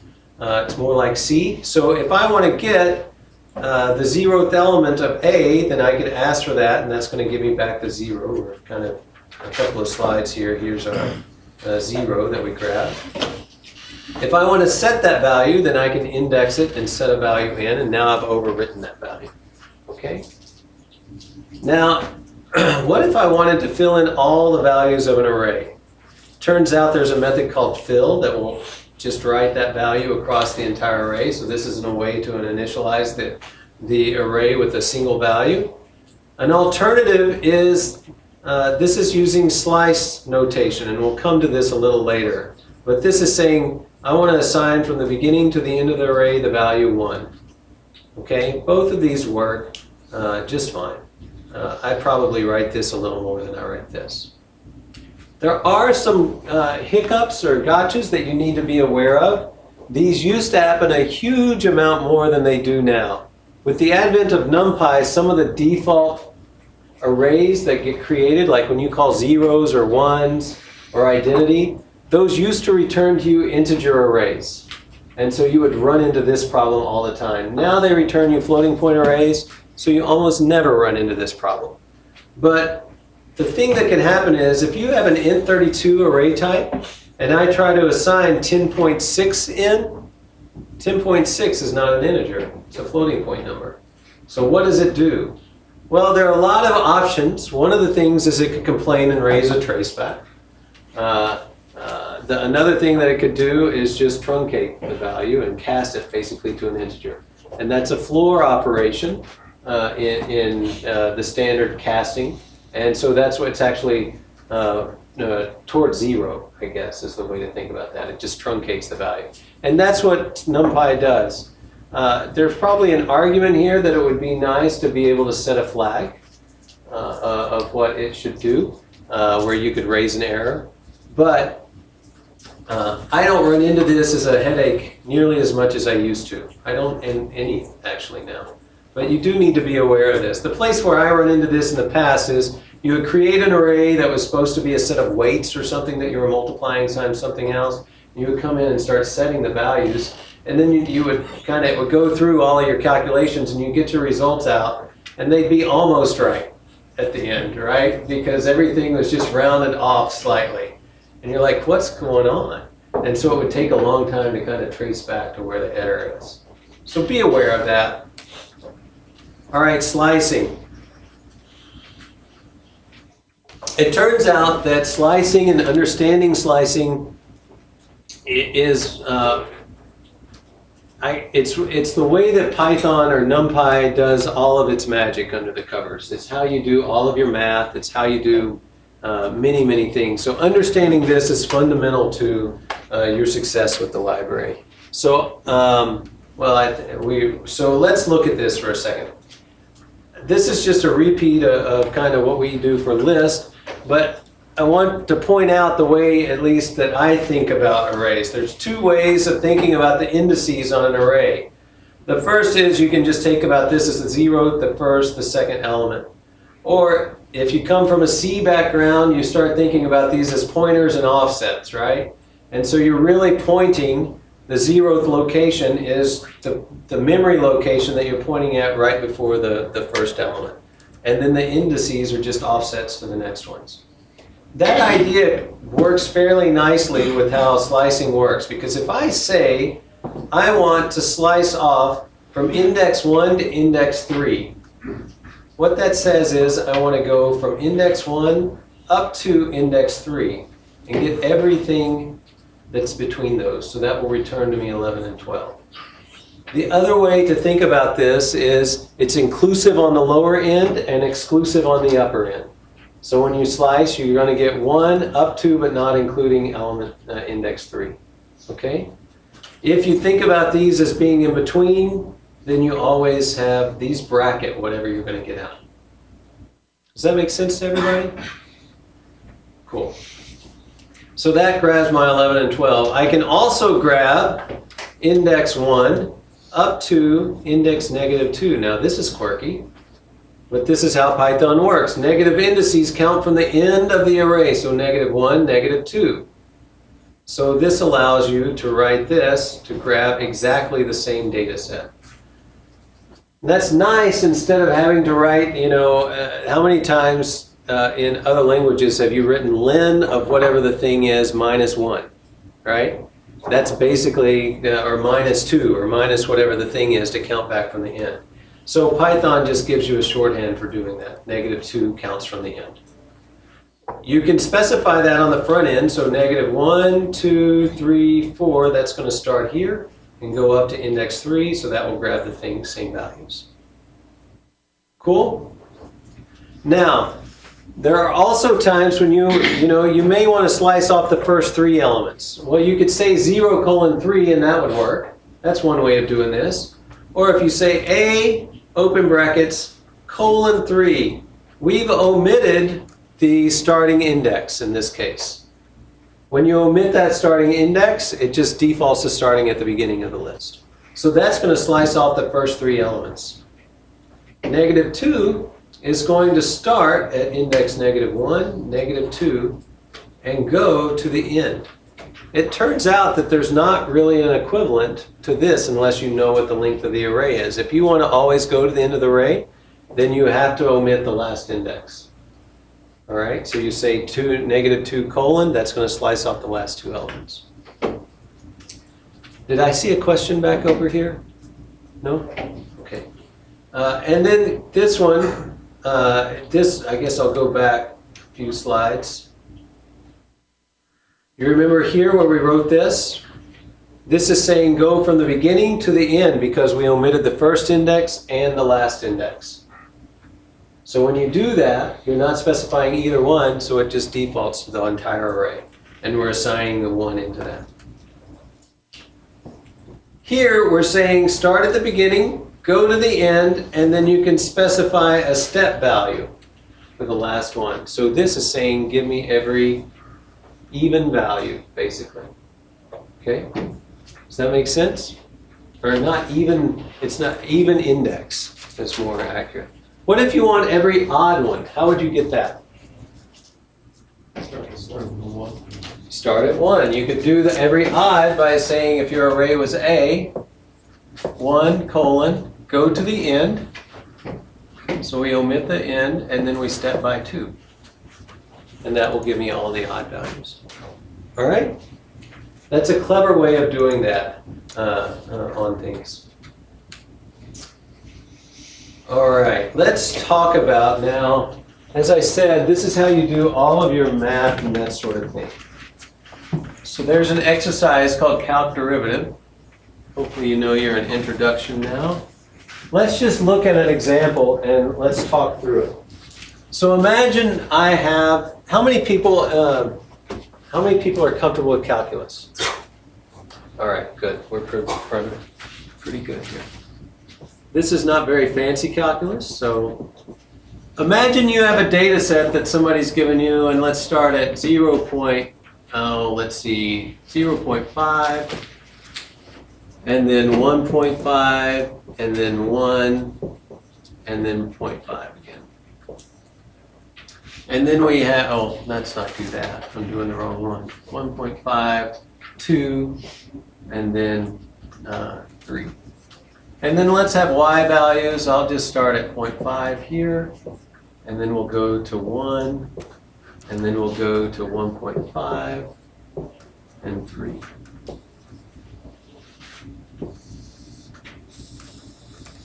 So what do we have? We have 0.5, 1.5, 2, and 3, and then I'm going to start 0.5, 1, 2, 3. All right, so this is 0.5 and 0.5. That's my first data point that I'm going to plot there, okay? And then we have the next one is at 1.5 and 1. So we have a point right here. And then we had 2 and 1.5. And then we had 3 and 3. And so if we look at this, we have something that looks like that. Now, the job that we want to do here is calculate what is the slope of that line at every location. Simple, just derivative of the line. All right, so if we look at this, we can think about these. If we go back to Python, we're going to have 0, 1, 2, 3, the indices, right? Those arrays. And so let's talk about the slope of this line right here. How do I calculate the slope of this line? Somebody help me out. What is it? Just we need a ratio of 2 things. What are those? Perfect. So I have this delta y and a delta x. right? Here, that we're trying to come up with. Okay, well, I'm going to label this as, in this case, we have, let's just think about the dy's for a second. And I'm going to call this dy0. And then we're going to have a dy1, which is this one. And then we're going to have a dy2, right? So we're going to be a little pedantic about how we write this out. I want to do each one of these. So dy0 is going to be equal to, somebody help me out, how would I write that? It's not tricky. Y0. Say it again? Y1 minus Y0. Great. If I do this one, y, 3 minus 1. and then the final one is y3 minus y2. Cool? Now, if we were going to do this in any, C, C sharp, Java, any of these things, how would you do this calculation if you had to do these? What would you write in? You'd write a for loop, exactly. It fits that model perfectly. If you write a for loop in Python, it'll work, but your speed is going to be lackluster at best. All right? It's not going to be what you want. So, NumPy to the rescue a little bit here. And the way we do this is we need to do this with just a basic math. If we do a plus b or a minus b, those operations, remember, happen really fast down at C. So how do we get there? Well, the way we can do this is if you look, these values right here are all in a sequence. And so it turns out that that is this set of values right here, right? And if I go and look at this set, those values are located right here. So they're all contiguous on something. So if I want to write this, how would I grab the red set of values here? If I wanted to write dy is equal to y, how would I index this to grab this set of values? 1 colon. 1 colon.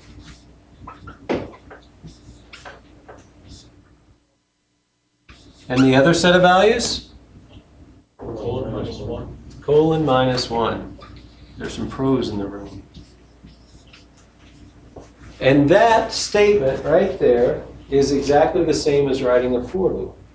You have an implicit for loop, and you basically look at what the template that you're looking for across your arrays is. In this case, you can, if you unroll kind of the thing, you can look at which slices do I need, and then you're kind of just taking this set or you're taking this set and you're almost putting them below and just doing a subtraction. That's one way of thinking about that, okay? If you get this, then you get how NumPy does things. I mean, this is what you have to get in your head. Now, this is one out of probably 4 things that are critical. So if we're looking to do dx is going to look stunningly similar, right?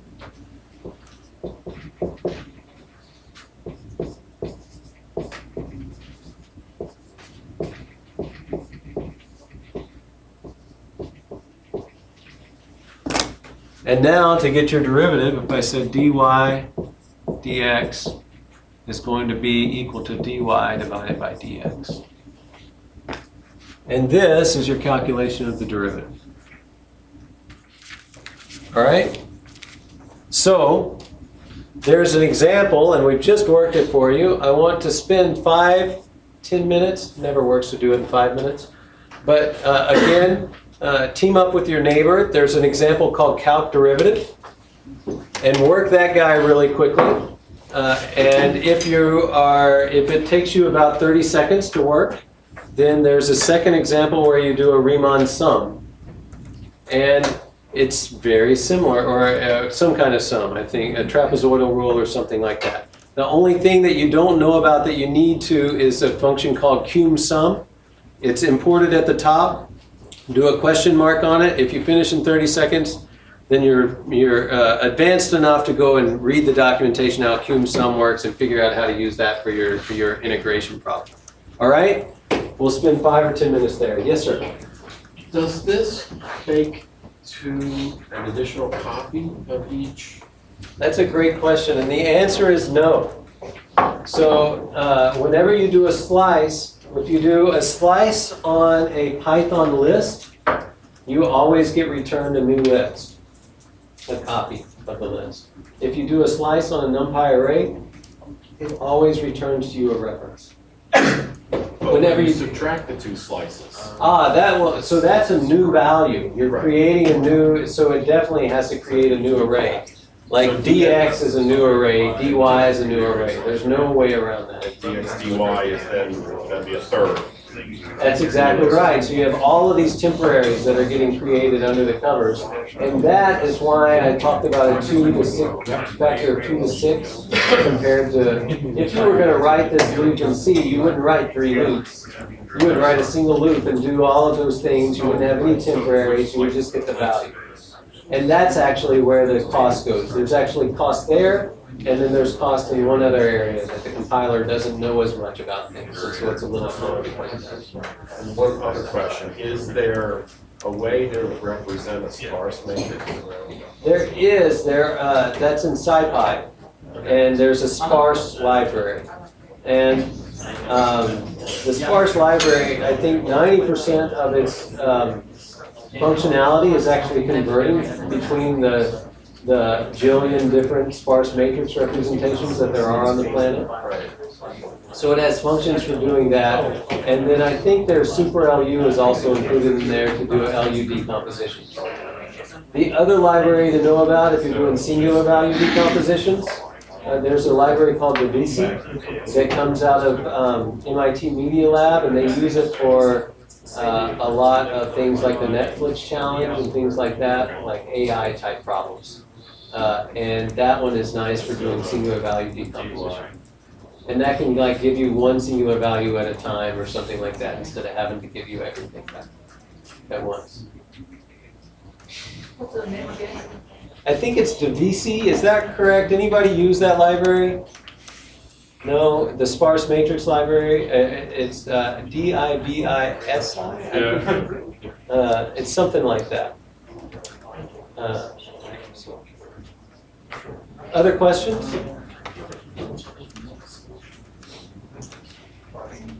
Yes.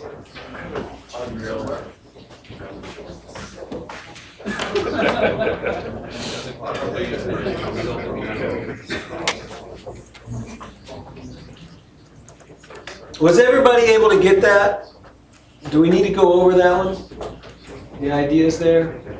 How many people did the integration? All right, we got a few. Cool. How many people is this idea new to them? How many people have never written anything like this? Okay, so maybe a third or less, a quarter. So this is like one of the fundamental concepts for getting this idea in. And it turns out that we use it in 2D quite a bit as well. And I'm going to skip going through that one just so we can also talk about the 2D case in a little bit of detail. So how do you create a multidimensional array in Python? Well, you basically handed a sequence of sequences. If you handed a sequence that's just scalars, those are going to be treated as a 1D array. But if you hand in a sequence of sequences, in this case, this is the first row and this is the second row, then you get an array that's 2-dimensional. And now if I ask for the shape, it's 2 by 4. How big is it? Well, 2 times 4 is 8. There are 8 total elements in this guy. It has 2 dimensions. And now when you index with 2 elements. This is one of the elegant things about this language. Guido was able to add this for us after the fact, actually, or the way that it was written, it allowed us to have this hack. If you're advanced, then really what's happening is this is the index operator. There's a getItem method that is on every object that you create that you can override.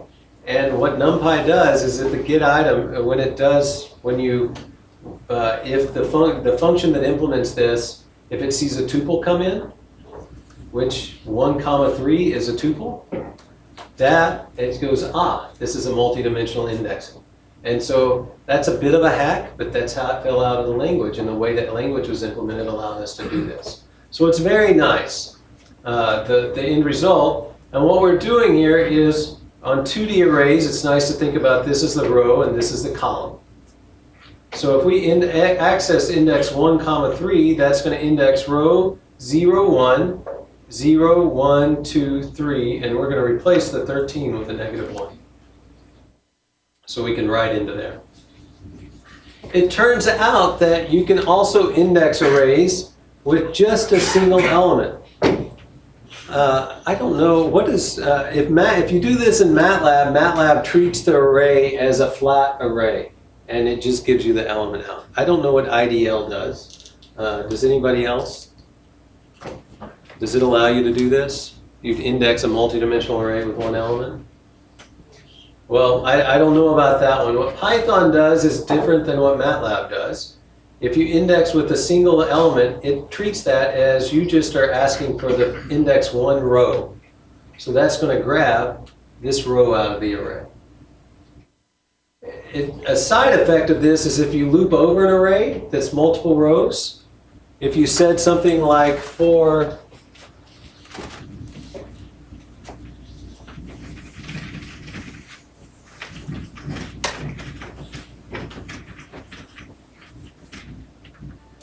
so if I have something like I have array 2D, that's a two-dimensional array. If I say for row in array 2D, this is going to loop through and give me each row one after another.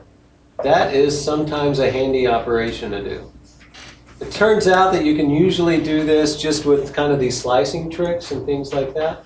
But it does turn out sometimes. One of the places where I have run into this in the past is you have a target in the middle, you have some kind of sonar source or whatever that's pinging the data, and you get a time series from this angle, and then another one, and then another one.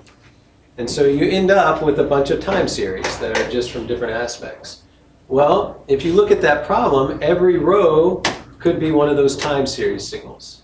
And sometimes when you look at this data set, you really think about all of those rows together, or all of those signals together as an ensemble. Maybe you need to get what is the, you want to get some kind of standard deviation to find out what the background noise for the entire data set is. You want to do that on the entire array. It's handy to do that there. Then sometimes you want to do operations on individual rows because you want to do it on a single signal. You might use this method for doing that. There are other ways to do it, but this is one of the places. So be aware of that. That also, you were asking column versus row major. It also turns out that by default, if you arrange your data in rows, which is sort of different than we do in spreadsheets, by default, you're in a faster mode of operation in Python. Kind of, it's a little more natural in how the language treats it. And also the memory layout has those things contiguous in memory, so it's going to be a faster operation. Okay? Reading data in. One of the things, as soon as people see arrays, they're like, oh, get rid of the list. I'm just going to use arrays because all my data is numeric. And the one thing that arrays don't do very well, or I often say that NumPy should be called MemPy, because really you're looking at your data as, it's really a representation of a blob of memory on disk. You can't resize or NumPy arrays very well. It really is, this is what my footprint of my array is, and this is the description of how it's laid out in memory. So when you're reading data from a file, a lot of times people want to go, how do I read it straight into an array? And the answer is you typically don't. You read it first into a list, and then at the end you convert it to an array. So this is just an example of code where we're reading through, we open a file, we read each line, we convert each element to a float, and then we append each row as a list. We append rows to rows, so we get a list of lists in the end, and then at the very end we convert it to an array. If you have to parse one of your data formats, this is a typical way of doing it. okay, if you have ASCII data that comes in. I'll also mention that there are these great commands. There's one called load text and one called gen from text. And they have similar capabilities. There's a trade-off between them. Load text works oftentimes. And imagine you have this data set. I apologize for this wrap. This power should really be over here. But in this case, you can have kind of multiple lines in the file, and then we have different rows here, and then some comment at the end, and then maybe some comments on a row. Well, how can you read that? You could write a parser that does this.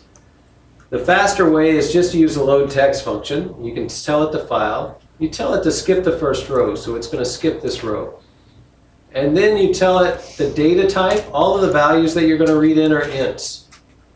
And then the delimiter between things is a comma. And I only want you to grab column 0, 1, 2, and 4. So it's actually going to skip this column right here. It'll just get 0, 1, 2, and 4. And then ignore any line that starts with %. So in fact, the skip rows wasn't important unless I guess that's it would be needed to skip that line. So this is one of the functions to go and learn about. The other one is called gen from text. Both of these are handy for reading in data. All right? Those are for reading ASCII data. For reading binary data, we actually use structured arrays, typically are memory maps of NumPy arrays on top of your data. And we'll be lucky if we get there today. All right? But it is very handy to use those as well. There are slides on it at the end. There are a lot of other data file formats to know about. NumPy does pretty well with text files. CSV, there's a CSV reader and writer for CSV is comma separated value. It's what comes out of Excel. There's a reader and writer in Python that read those files. And it would look somewhat similar to this in how you would use it. SciPy.io saves and reads MATLAB file formats from 4.0 back or whatever. There's a point at which MATLAB switched over from their own format to a HDF5 format. If you have a newer MATLAB, when you save things out into HDF5, then you use H5Py or PyTables to read those files. NetCDF file readers are available, and then a number of others for the different file formats. I think I saw there are several astronomers in the room, and so PyFits, I'm sure that you've had fits with. It works pretty well, actually. So that's one of the tools. Okay, and then we saw PIL. PIL has been around forever for reading and writing all of the different image formats, and it's really handy for being able to grab those things. Do you have any examples of CSV file? Of what? Do you have any examples of reading the CSV file? CSV file, there, it actually, we took that off of the slides and put on a different one, actually. I was just looking at that there. But I think if you just go and look at the CSV reader, just Google for it. So I don't have an example on these slides. It looks very similar to this, except you have to create a CSV reader and loop over the CSV reader. But other than that, it's very, very similar to this. This is just reading from a straight text file. The other thing is a lot of CSV files, if it's just data, if it's just numeric data, you can basically use load text. Just load the CSV file. Well, you look at this, and this is comma separated. It works just fine for loading that in. The place where it won't is CSV has very specific format for how strings are put in. So if you have string data in there, then to handle that, then you have to have the CSV reader. The other deal is because of that, the CSV reader will be slower than just a text reader. Not much, but if you're dealing with huge files, you may be better off parsing it on your own. Yes, sir? We do a lot of reading in files that have text values, and then we have to generate some sort of ordinal number, for the text thing. Are there any convenience functions to do that for us? There are. This load text method has converters that you can actually specify. And so whenever you see a value, you can provide like a function that it will actually take whatever the value is and map it to something else, do some calculation on it, and return actually what you want to do. So you'll use this a whole lot on dates, for example. You'll have something that's a string as a date in a file format. You'll provide a converter function that takes that date and actually, or a string of a date, and actually creates a Python date object. That's a typical use. For your ordinal example, you could write a little table that had, male maps to 0, female maps to 1. We generally have to build that table. We don't know what the strings are gonna be, so we have to build it, so, You build it on the fly? Yeah. Yeah, so I mean, you might end up with having to do a 2-pass read, where you go and you read the data in, you get that column, and then there's a function called unique that will give you what are the unique values that I see, and then you can use that then to go, okay, these are 0 through 10 or whatever, and then use that to build that mapping function. I don't have a better solution than that. Has anybody else run into that and done a different approach? Yeah, we just generally build a dictionary. Yes. With an index value, but. Yep. Yes, sir. When you compared the pill and there was a sci-fi package that did the reading of JPEGs and PNGs. Yeah. Is there a speed difference or with either of those particular packages? Or? So the difference, in fact, the SciPy one uses pill under the covers. But pill has its own data format for images. So it creates its own thing. SciPy hands you back a NumPy array. That's the key thing. Yep, that's the piece there. So that's why we use this. Total confusion when you use the pill and the Yep, so this is the helper functions, the pill util functions inside of SciPy provide you, they give you, if you read a JPEG in, you're going to end up with a 3-dimensional array. You're going to have X and Y, and then you're going to have the red, green, and blue channel. And so you have 3 dimensions for that. Unless you ask for flatten, and you can say flatten equal true, and if you ask flatten equal true, then that will do x squared or r squared plus g squared plus b squared square root and get a luminosity value for you.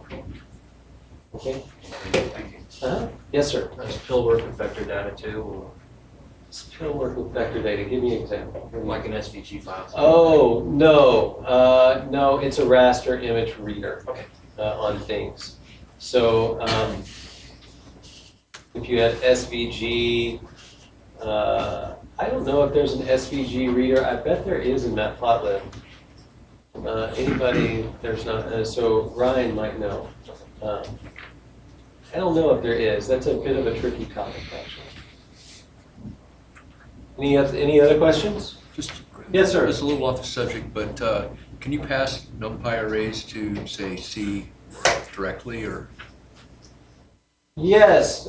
So that's actually the beauty of this stuff is, at the bottom, in fact, we'll talk about the memory layout probably, but at the bottom you just have a pointer, a float star pointer or an in star pointer. That has a bit of decoration description on top, but in the end, there is this raw pointer to your data. And so there's always some work when you call into C to deal with the transition from Python to C, but it's not like you're copying all of your data over or anything like that. That's in fact how we get all of our speed, is that we're sitting on top of a raw pointer and we can ask compile functions to operate on those pointers. So this is why, in fact, this is why you're here. It's not explicitly why you're here, but this conference would not exist if NumPy arrays were not wrappers around something that could be handed to C.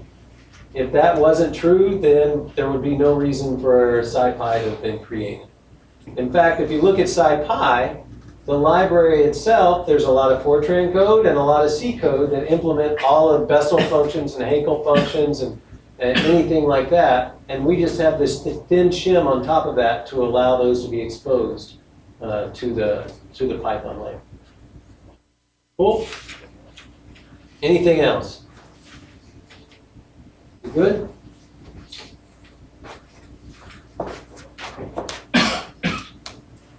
Okay, so array slicing, 2 dimensions.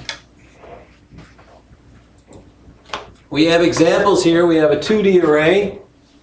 And in this array, what if I want to grab this orange box here? This 3 and 4. Well, I'm asking for the 0th row. We have row 0, 1, 2, 3, 4, 5. This is the 0th row. That's what the 0 is for. And then I want to slice out the elements 3 up to but not including 5. So index 0, 1, 2, 3, start at 3, 4, 5, up to but not including the 5th element. So that slices that out. Okay? The next one is 4 colon. So this is saying I want to go from row 4 to the end. Index 0, 1, 2, 3, 4 to the end. And the same thing on columns. So 0, 1, 2, 3, 4 to the end. That slices out this blue piece. Cool? How about asking for just the index 2 column? I just want this one. Well, I need to get every row, so I go from the beginning to end on the rows, and I want index 2 column. So that's this guy. And this one's kind of goofy. I'm asking for a checkerboard pattern starting at index 0, 1, 2, going to the end, getting every other value, and then starting at the beginning, going to the end in columns, getting every other value. Does that make sense for everybody? All right. We're not going to do this example either. There's another one, I think it's called filter image, that I would encourage you to do, but I'm going to draw it up here and we're going to talk about it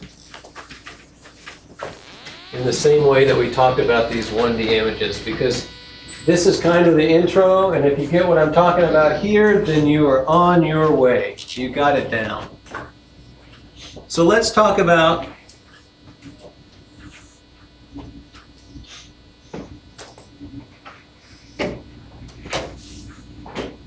an image here. And I want to do an image processing step on this image. And what I want to do is basically for each image, if I have a pixel, I want to average it with every pixel in its neighborhood. So we're going to average 5 pixels together. Now you can do this with a convolution kernel. That's one way of doing this. We're going to do this explicitly with the way that we arrange our arrays. All right, we're going to do it with slicing, basically. So the first question, to get details out of the way, how would I do this cell? Are there any issues here? If I wanted to do this one?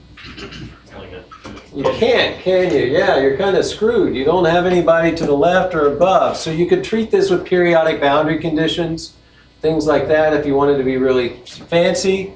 We're not fancy here. We're simple. So what we're going to do is, when we can't do it, we just give up, right? So we're just going to do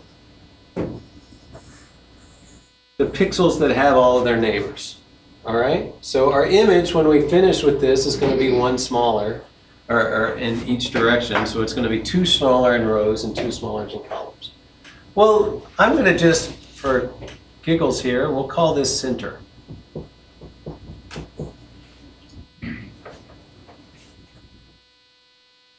How do I slice out that center image? Let's call this thing image, the entire thing.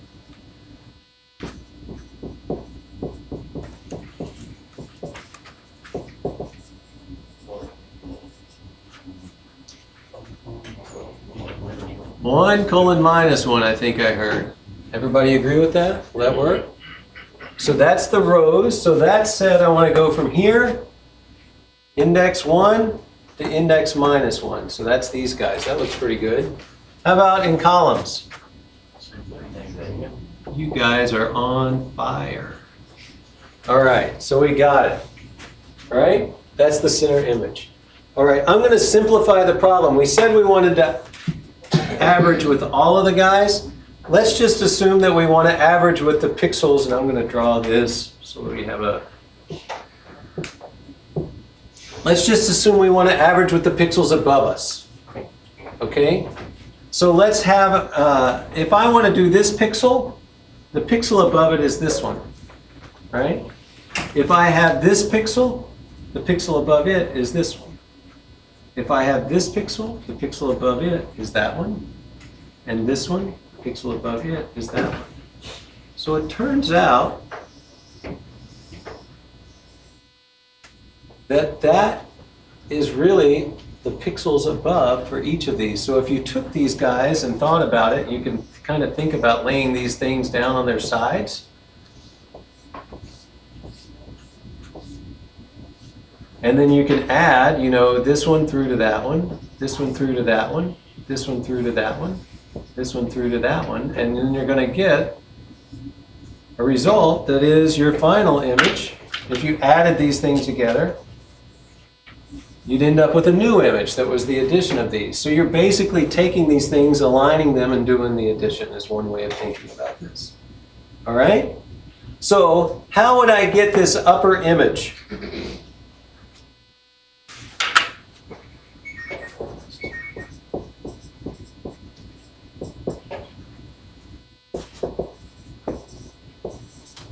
What's the slicing? 0 to -2, or what's another way I could write that? Colon -2. Colon -2. And then how about columns? 1 to -1. So my center image and my upper image, and I could write my new image here, if we were just going to average those two.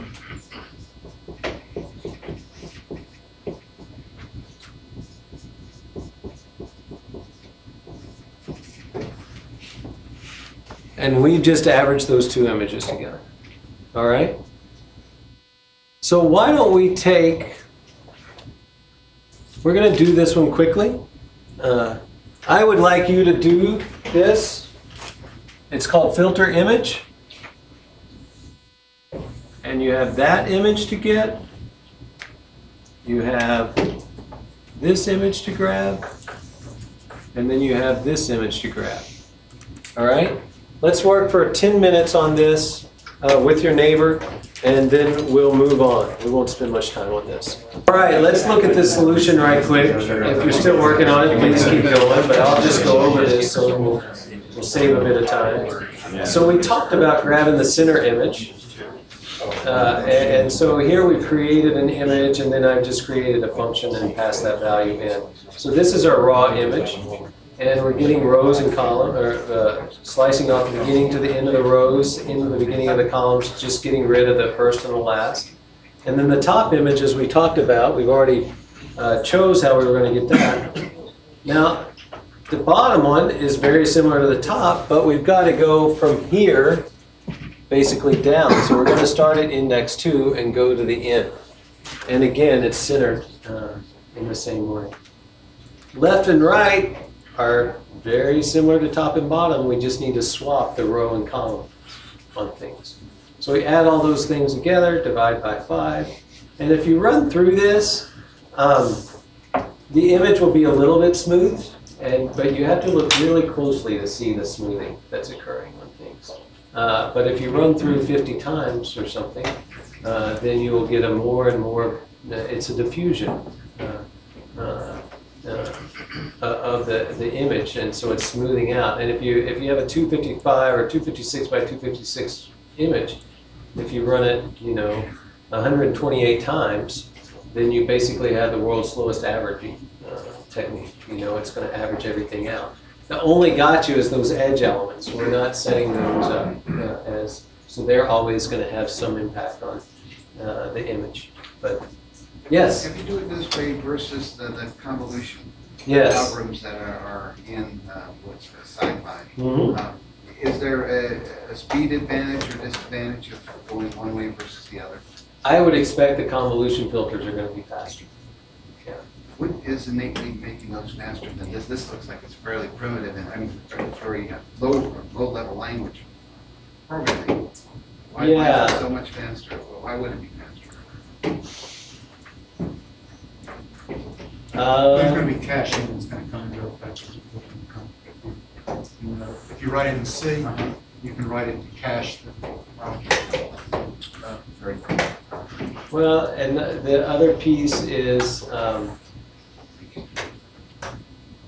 guess it's also going to depend upon the size of your template and that sort of thing.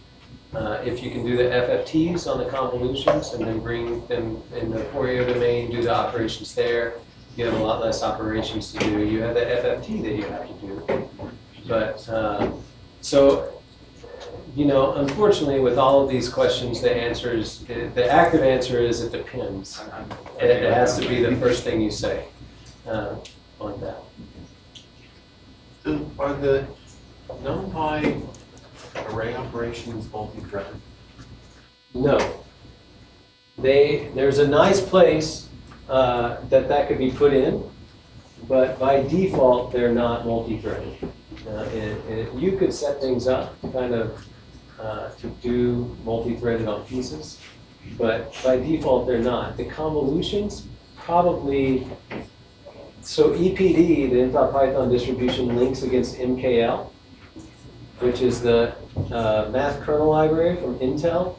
And there are some algorithms in it, like addition, subtraction, all of these things, they're not going to be multi-threaded at all. But things like a dot, or like an eigensolver, or you know, a matrix multiply, those operations, nothing about NumPy is parallel, but the MKL is parallel. So we hand off our pointers to them and we say, go to town. And they do their magic on them. And so some of those are going to be parallel. I think the FFTs in ours is parallel because the MKL has parallel FFTs involved as well.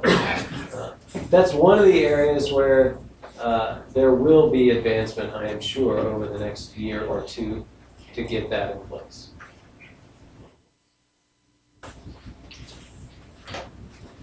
It's kind of important now that people are not jacking up to gigahertz, and instead they're jacking up the number of cores on every machine.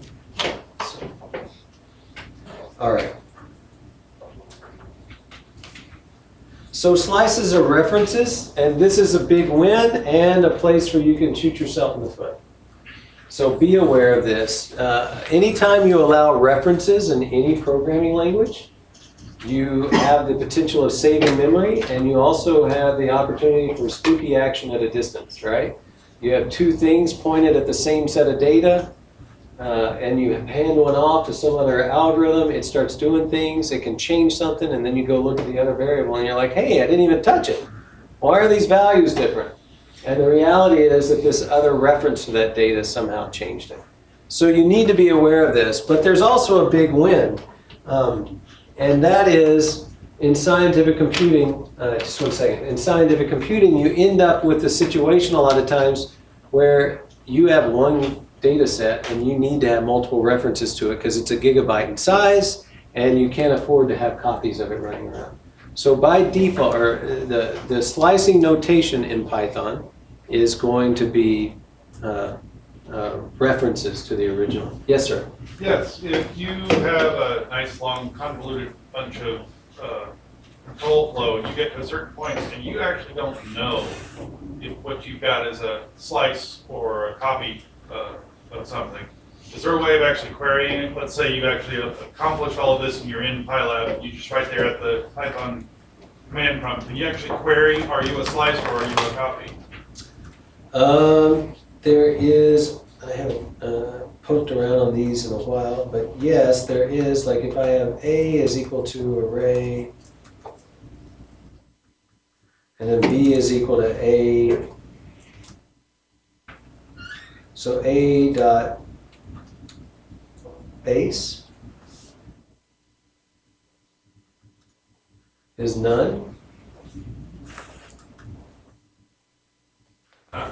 So it will point back, it doesn't give you the name was A, all it knows is what the object was. So it tells you what the base object, and if you allocated the memory, then your base is going to be none.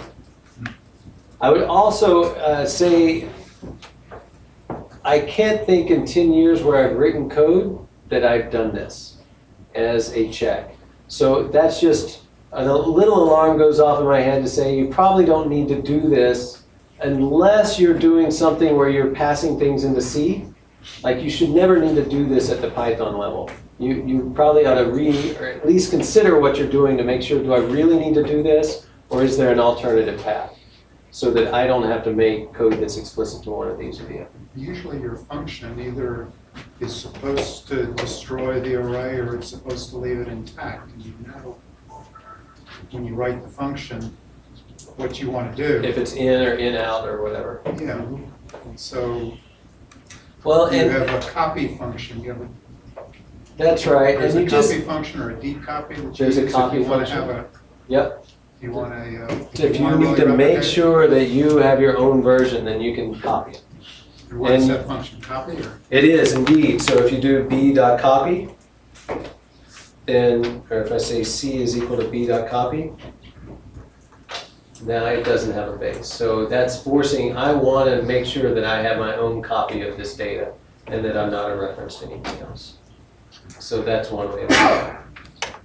The other one is you can do array, and on the constructor, there's a way to pass in copy. And so if you have another array that you're wanting, if you just say array and another array, you're going to get a reference to it. Like if you say array A,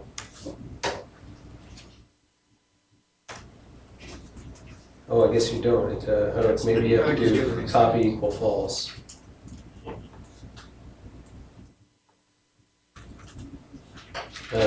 Oh, I needed to do. I'm surprised by both of those actually. Well, I think the problem was is back there on 139, you thought you were saying C is equal to A dot copy. Well, but I have B was just a A. reference, B was just a view. Well, but if I say print d.base, it's going to give me none. So I would have thought the copy would have. That's definitely going to give me a new one, which should. The other one I would have thought would have made a reference. I'll have to look at that. Why that doesn't happen. But you can always use copy to force yourself into a new domain or copy of your data. Okay? All right. So there's slices. So be aware that when you have a slice, you have A, you slice out B, you make a change to B, you have spooky action at a distance on A. All right? You modify B, A gets modified as well. All right. Fancy indexing. This is another really cool thing. It also, I'll have to say, ignore all that stuff I was saying about copies and references after I show you fancy indexing. So there's a bit of a wart here, but the power of it's awesome. So imagine I have an array here, A, that has 0, 10, 20 up to here, and I just want to grab this element, that element, and this one. Well, I want the index 1, 2, and index -1, 2, 3 elements out of there. That's what I've gotten here. I can actually specify this as a list or as an array of values, of integers. And then I can index A with this. So instead of doing a slice or a single value, I'm actually passing in a list of indices. And that gives me back those values. All right? Pretty cool. It turns out that this one is a little cooler. And that is, if I have a mask that happens to be the same size, we haven't talked about this, but I created an array here with these values, 0s and 1s, and I've specified its D type when I created it. Instead of integers, these are Booleans. So these are flags, on, off, true, false. So if I use this, basically, I've selected out the same values that I selected with 1, 2, and -3. So this works just as well as this works. Okay? Yes? There's some way that I can pass a lambda expression to that so that I can have my own calculated mask without actually having to create basically an array that's the size of my original data. Is there a way to do a lambda in that? No, there isn't currently. There is, so one of the things that has been passed around, and I have no idea, as a really nice feature at some point would be to have calculated columns and structured arrays. We're not two structured arrays, but instead of actually explicitly making it, say this is actually, if you have X and Y and you wanted another value, then you could actually make that an expression instead of x and y, and have that calculated on the fly. And now that's vaporware. It doesn't exist, and it's actually hard to do. But there's interest in that happening, and so that may happen at some point in the near future. So if we needed to do that now, the way to do it would be do one pass to create a mask. Yeah, let me just do an example here where, okay, so we have x is equal to lin space, clear.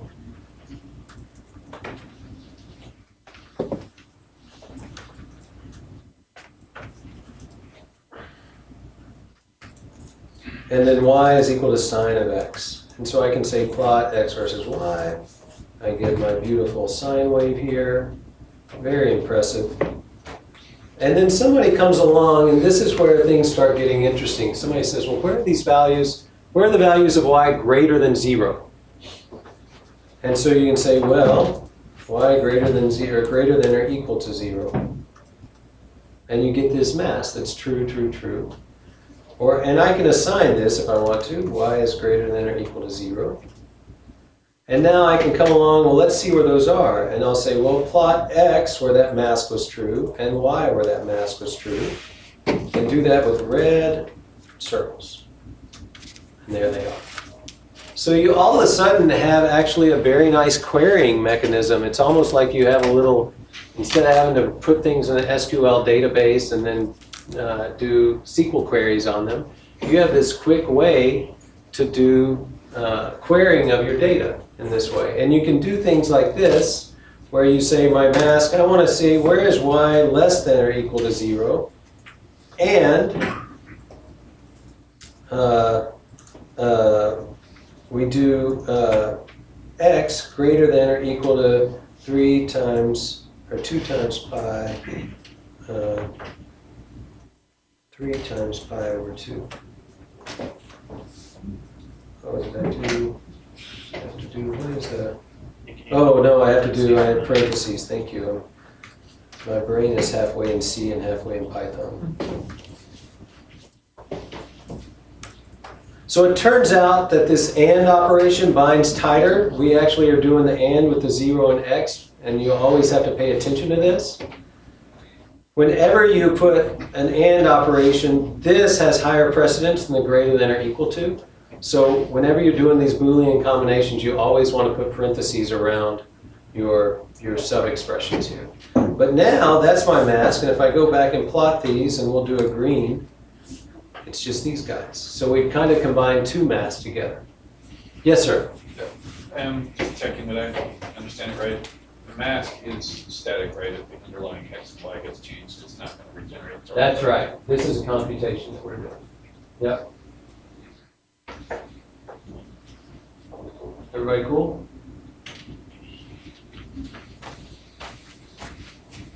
All right. What's next?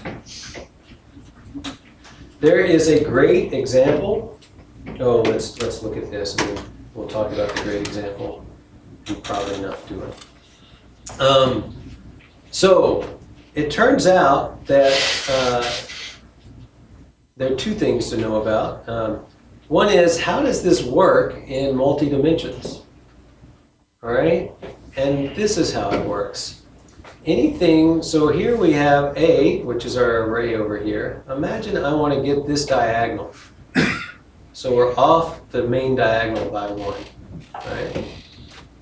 What I can do is I can specify a series of rows and then a series of columns. And if you zip these two together, 0, 1, 1, 2, 2, 3, 3, 4, and 4, 5, that would be the indices of each of these elements. So you specify the rows and columns separately. You have a row entry, column entry. You zip those together, and in fact, that will give you this diagonal. There's actually a method called diag that will give you the diagonal of an array, and you can add, and that will give you the main diagonal, but you can ask for -1, offset equal 1, or -1 that will give you above or below. That method works just as well as this for querying. The difference is that will give you the values there, but it won't allow you to write to them. In this case, like imagine you're doing some implicit time stepping scheme on a finite difference equation. You set up your linear algebra matrix and you know what all the diagonals are supposed to be. This gives you a nice way of going in, selecting the main diagonal and setting the coefficient along that diagonal, and then walking, either side to set up your coefficients and you can write into them, because you could have this, if I said equal 4, that would make all of these values 4 here. So that's a nice feature to know about. It's not quite as convenient as you'd like it to be, because every time you go off a diagonal, you have to kind of do some calculation to find out what the indices are that are there. But it is a nice capability. You can also mix, so we have this fancy indexing scheme here. We're mixing fancy indexing with normal slicing. So 3 : here is saying go from the end of the array, or from 3 to the end of the array. And in this case, we're choosing to get the 0, 2, and 5th column. So that's selected out this blue set of data. Cool? The same can happen. Here we've made a mask, and I'm going to use this mask to say, you know what, I want the column 2, but give me the 0, the index 2, and the last value out of this. So here we're mixing just a scalar with the mask. Yes, sir? Sorry, stupid question. So what's the syntax difference between the first and the second that gave you back a 1D array versus a 2D array? From here to here? Yeah, it looks like the second one you got back a 2D array. I did. So in this one, I am specifying these are, you can think about this. Let me just do this real quick.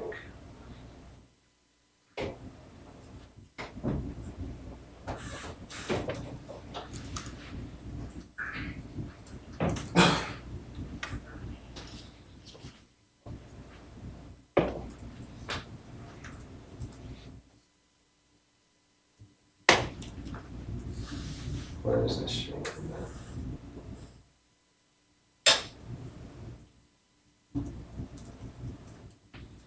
So you can actually set the shape on an array. This made an array of just 1 dimension. I'm going to make this. What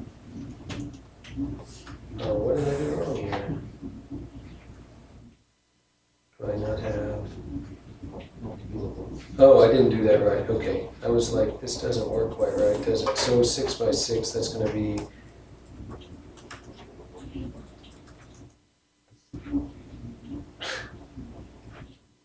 Eventually I'll get there. All right, so that's a 1D array, but I can come in and do the shape. And I can say I want to have 6 columns, and the way I do that, if I specify -1 for the rows, I'm telling it, I don't know what it is, you figure it out. And then give it 6. And now if I go and look at the shape, it's 6 by 6. And if we go look at it, it's that shape.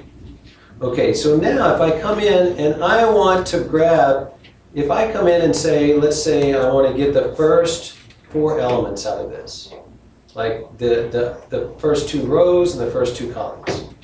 So I just say :2, :2, that slices out the first top quadrant of that, right? Let's say I wanted to get this element and this element out of here. Well, that's a 1D, I'm asking for those elements out of the array. The way that I would do that is say I want a 0, 1, 0 and 1 row, because the index of this one or the row index is 0, the row index of 7 is 1. Make sense? And then the column indices happen to be the same things.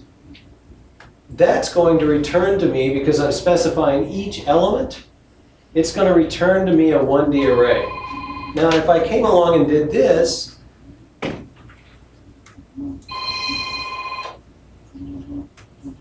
so here I'm saying I want to get 0, the 0 element, the 1 element, and the 7 element. So I'm kind of cutting out this weird path. And if I do that, it's cutting out those elements, but it's always going to return those to me as a 1D array, because I'm specifying each element out of the array that I want. Does that make sense? Yeah. Now, if I go back over here to my pretty picture, in this case, I'm specifying I want these columns, but I specified in rows I want from here to the end.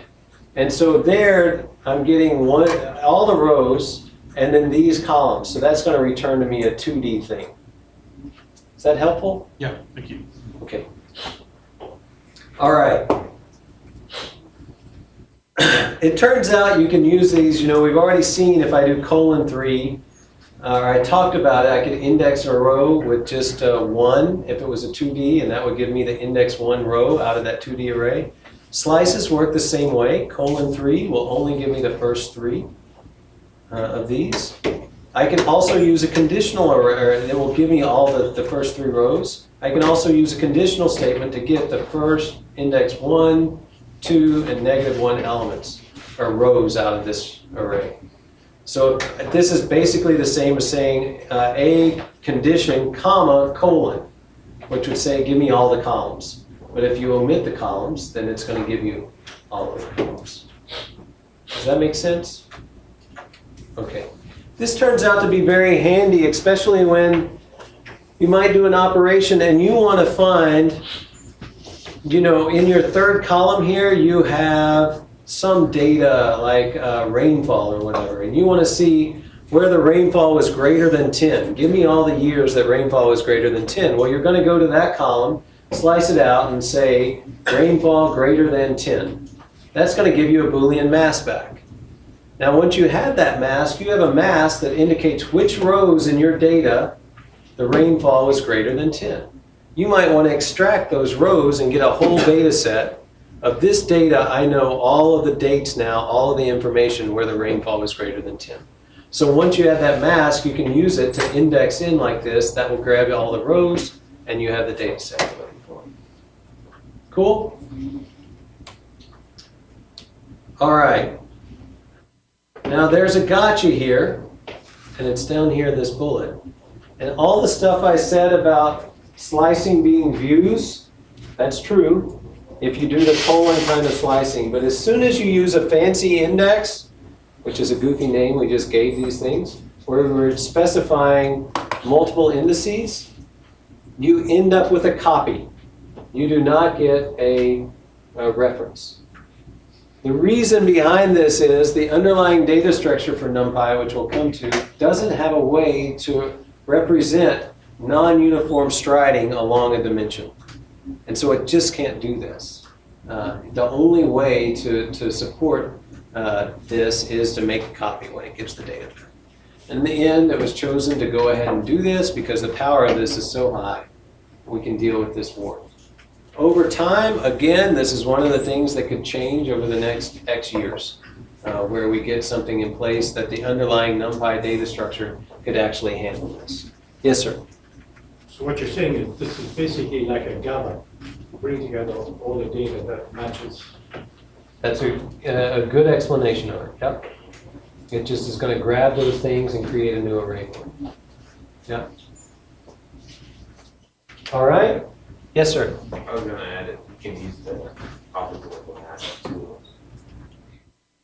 Oh, like the tilde, you mean? Yes. So Yeah. you can still use the other side of the data. That's right. You can, if you want to invert the mask, the inversion operation for Python is a tilde. And so that will give you where there were zeros, there are ones, where there were ones, there are zeros. You can use that to index in, and that gives you the opposite set. And that's a very helpful thing to be able to do. Yeah. How do you transpose the There are a couple of ways, but the most common way is a.t. If your array is a.t is a transpose of it. So if I have my array here, if I do a.t, that returns to me, it's a capital T. This is a transpose of it. There's also a.transpose. Either one of these. And this is actually a reference to the original data. So it's not a copy. If you want to get a copy, then you have to do a.t.copy. And now that's going to be a copy of the data. Is there any way to eigenvalue? There's a function in SciPy. I think it's also in NumPy. There's an eigen, or eig, E-I-G, is the name of the function. Yep. Sure is. There was another question. Yes, sir. With the mask operation, is there anything created under the hood to track the provenance of what you did? Because we're just getting a copy. that would show Like you? what the condition was? Not at all, no, because the condition you're defining, like when NumPy gets things, it just gets the mask. It has no idea what the expression that created that or So it's anything. like we can metadata with the mask. If it was- There would be, yeah. I would argue that if you're trying to do that, the best way to do that sort of thing is have something that generates the script. Because you can read down the script and you can see exactly what happened. A greater than 3 or whatever it was. That's one of the cool things about dynamic languages. There's the provenance issue that everybody deals with. Python, because it's a dynamic language, provenance is really hard. And I think, honestly, the best way to do this is to be able to generate the script that does the queries and data calculations you need, and then store that out with whatever data you have. All right? Yes, sir? How to write complex numbers? The complex number. We have a section on that, but we probably won't get there, so we'll talk about this. If you want a complex number, you put J. So I apologize if you're a mathematician, the physicist one. So you have to do J. You can't just do J by itself. Why not? It's the variable J. And so you have to prefix it with 1J. And so you do 1 plus 1J, that sort of thing. Okay? All right. The great example that I was going to, that is useful, there's one called Dow selection that you go through and find which days the Dow is greater than a certain volume or whatever and create a plot. And regardless of whether you like that world, it's a very nice example of the kind of querying that you can do. It will exercise that part of things really well. All right, where is useful to know. Where is going to go through a greater than 10. You get this Boolean mask, but you might be wondering, where was it true? What indices? 1 and 3 in this case. Well, the where function will tell you a greater than 10. Where basically is something that goes through and tests for non-zero. So in fact, if you have something with zeros, 1s, and 2s, and 3s, it'll give you true for anything that's non-zero. So we get back an array of the indices. There is a gotcha here. And that is, it doesn't just give you back the raw indices. It's kind of like shape. It gives you back a tuple. And this is very painful when you're dealing with 1D data all the time, because you will end up writing a whole lot of this, where a greater than 0, 0. And this is this gives you a tuple with the indices as the first element. This gives you that back, and that gives you the indices. So it's goofy, but it actually, or it's painful when you're dealing with one dimension, but in n-dimensional things, it's exactly what you want to get back. And so in that case, this gives you back a set of the rows and indices where this statement was true. Okay? All right.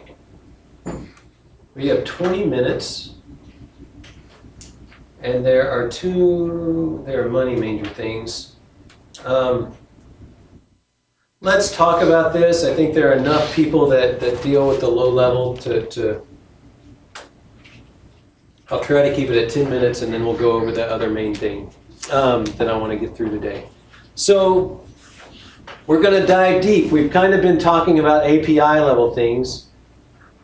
It's really useful to know what the heck's happening under the covers. How do these NumPy arrays work, especially when you have people asking questions about, can you deal with C? How do you hand this off to C? Well, if we think about memory is just this one-dimensional thing. You have an index space that starts at 0 and goes up to some big value nowadays, 16 gigabytes or whatever it might be. And if you think about that, you have these values laid out in here. That's a horrible one there. One of these black ones is really good. That one. So you think about memory going off into Never Never Land here. And somewhere in this memory, you start writing bits, and we forget how many levels of abstraction we're actually working with when we get to C. But somewhere somebody decided that charge existing versus charge not existing was ones and zeros. Those ones and zeros we arbitrarily gather into 8 elements and use those as a byte. We arbitrarily then take those, it's not totally arbitrary, but you can make completely different choices. I read an article recently that looks like the brain's bytes are 6-bit, which is a really interesting notion. So why did we pick 8? Don't know. It was a multiple of 2, right? Seemed about the right size. So we get the 8 bytes. Now we take those, and 8 bytes is typically not quite enough to represent some number we want. So we gang those together into 4 of those, and we call that an int32. And then we choose the encoding. Is it 1's complement? Is it 2's complement? I mean, holy cow. We're like way up this abstraction layer, and in fact, everybody in CS thinks this is the bottom of the abstraction layer these days, right? So you kind of forget how high things go up on these layers. But we end up with these 8-bit things, and every byte, you know, we have each one of these is byte 0, 1, 2, 3, or whatever, and then we have some break. And in this, we're going to have these things being 0, 1, 2. We're going to treat these groups as an int32 or a float32 or whatever it is. And then we have a sequence of these things. And if we have something like this array here that has this shape, we have to describe in Python, you have to have a header that says, take these bytes, which are the fundamental piece of your computer, and describe how I get to the fact that they're a 2-dimensional array of int32s. That's the information we fundamentally have to have in place. Okay? So if we think about this is how we do it. This isn't quite the full data structure, but what happens is NumPy has this data structure that is used to represent or to inform you about how this, you know, this is your low-level pointer here, your void star, basically. But it's pointing to bytes that can be represented as 0, 1, 2, 3, up to 9, 8 in this case. How does it know about this? Well, the first thing is there's this thing called a D-type. And the D-type points at yet another data structure that is a data type. In this case, I've called it float32. It could be int32 or whatever. But the first thing this does is this informs it how big every element in this array is going to be 4 bytes, and I want you to interpret that as an IEEE 754 floating point number. Okay? The dim count, I know that this is a 1D array, but I want you to treat it as if it's a 2D array. And then I come along and I tell it, well, it has 3 elements. It's going to have 3 items in each row, and it's going to have 3 columns. So we've gotten that in. And here's where the magic happens. Initially, this looks superfluous. And we are so happy that Jim Huguenin put this in. This is the idea of strides. And strides tell you how far you have to go.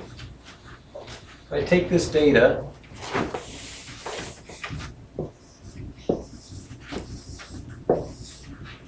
three, 4, 5, 6, 7, 8.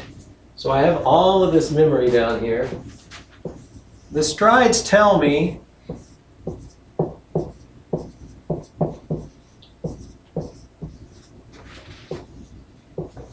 that first stride tells me how far do I have to move to get from the first row to the second row.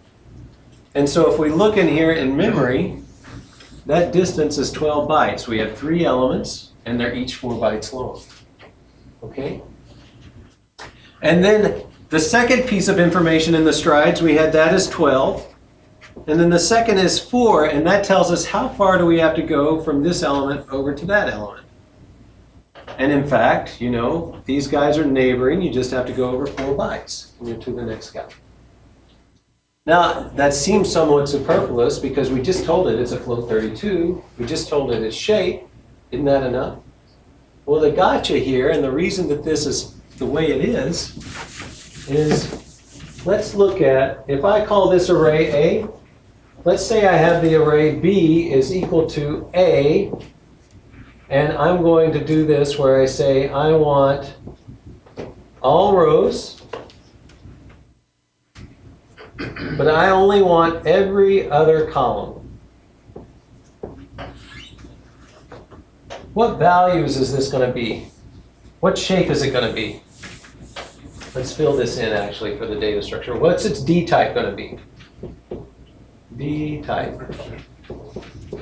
Float 32, that's great. What's its shape going to be in dims?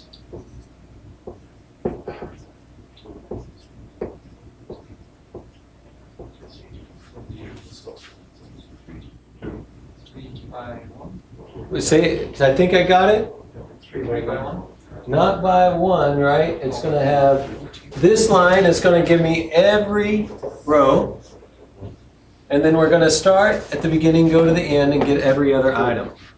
So that's going to give me this one, and then this one. So it gives me the even column indices. Does that make sense?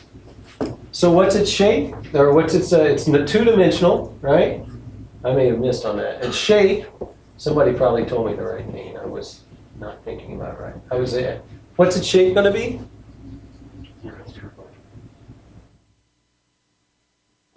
What are the elements going to be in it? 0, 2, 3, 5, 6, 8. Right? So that's going to be 3 rows and 2 columns. 3 rows and 2 columns. Because this thing, if we just look at what this is, it's going to be 0, 2, 3, 5, 6, 8.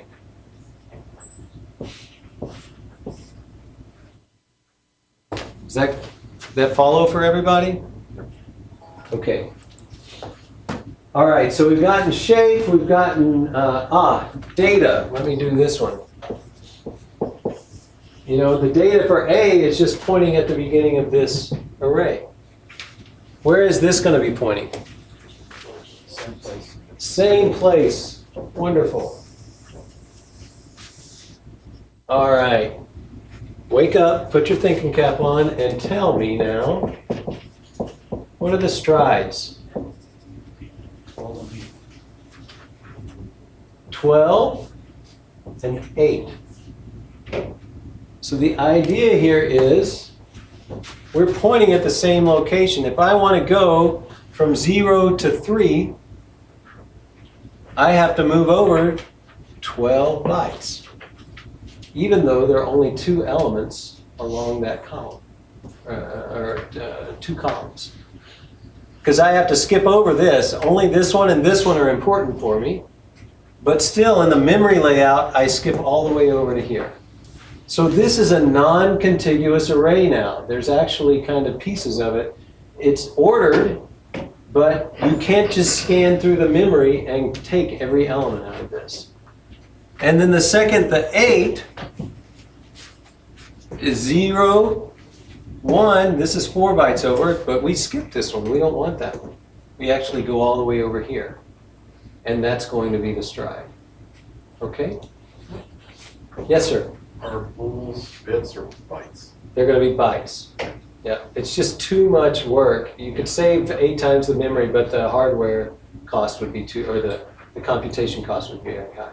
There is a library called BitArray that you can use that does pack things. But it's typically you won't see that used.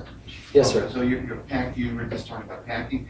Make this more compressed. Get rid of those JSON areas that you're not using. Yep. Is that what you're talking about here? No. He was saying like if you had a Boolean array where you just have zeros and ones, you could store within a single byte. You could store 8 of those 0, 1 in there. But NumPy treats the smallest data structure is 8 bits long. And so if you have a Boolean array, it's going to use a whole byte to store the 0 or the 1. Okay, so my question then is there a way of compacting that B array so that you can have a more effective store? So if you do copy, then, so this is actually going to increase your memory footprint, not decrease it. Because A still exists.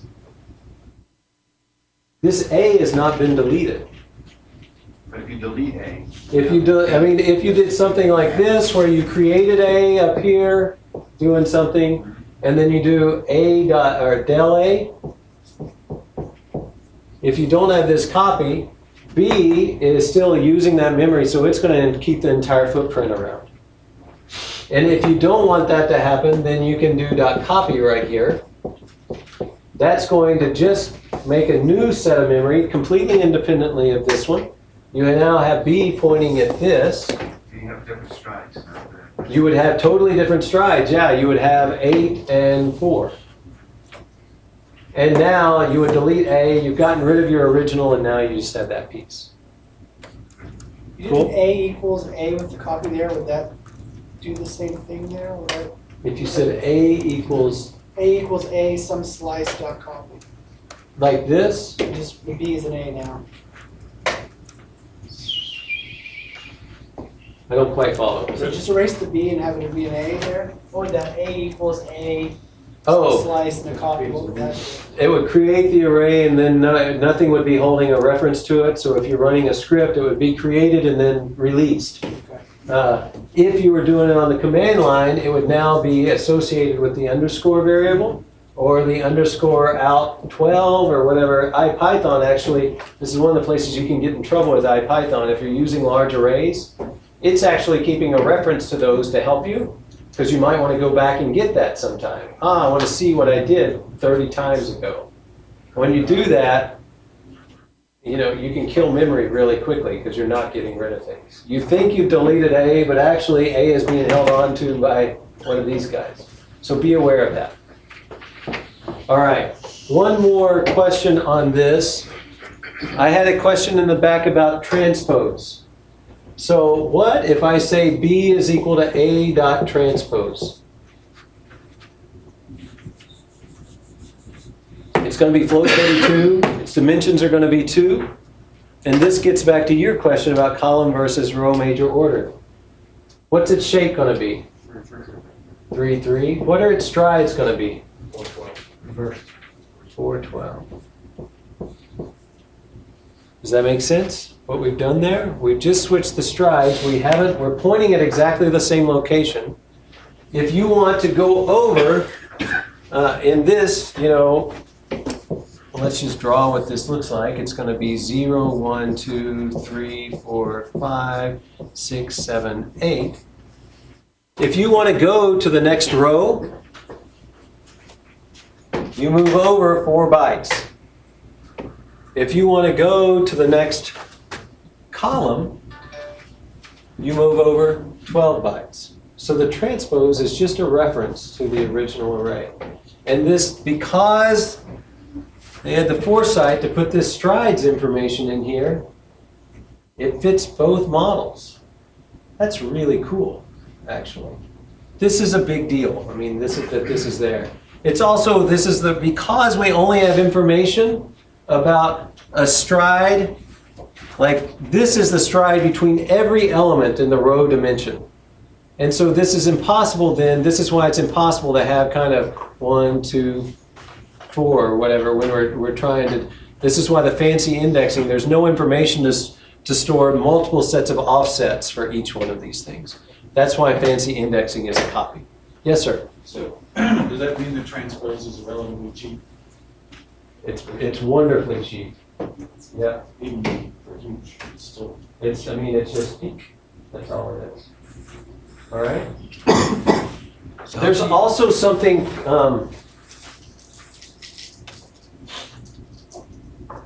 let me just do this. There's a library.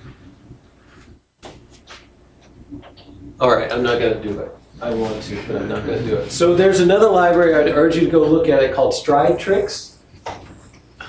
And Stride Tricks actually will do things like allow you to take a 1D array and have, instead of, you can take this array that's one-dimensional here, and imagine you're trying to do some windowed operation on it, where you basically want 0, 1, 2, 1, 2, 3, 2, 3, 4, 3, 4, 5, and so on.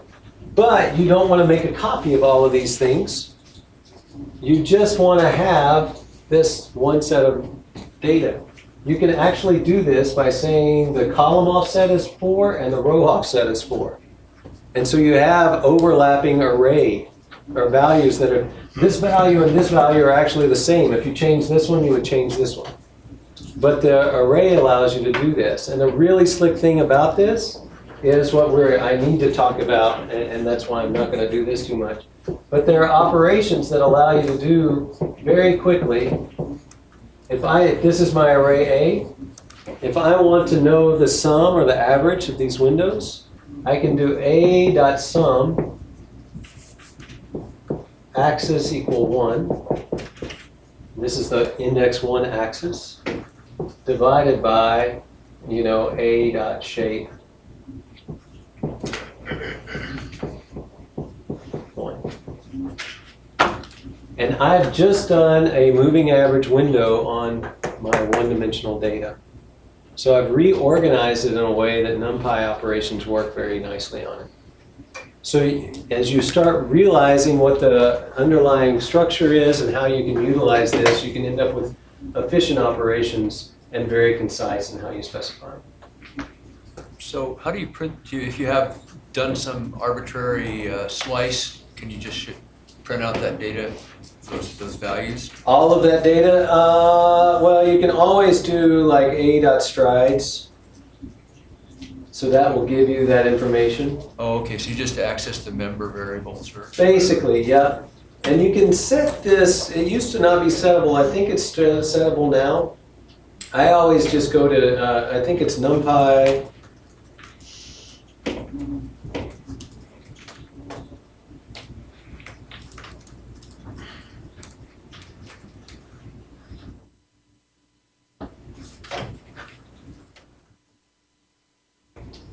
So stride tricks is your dastardly opportunity to muck around with the internals of these things.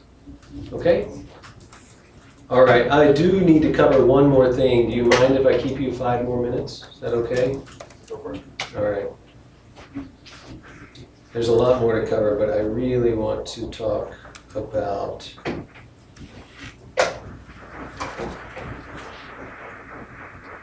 so this is the other major kind of piece of things, and this are the numeric operations on arrays. So if I have an array, we'll just go, if I have an array called A, there is a function called sum that will sum up the values in A. And by default, sum sums up everything. Doesn't matter how many dimensions the array is, it's just going to take all the values and add them together. So we add these up and we have the value 21. We can also sum up A along the x, or the 0th axis. And the way we think about this is the 0th axis and this is the first axis.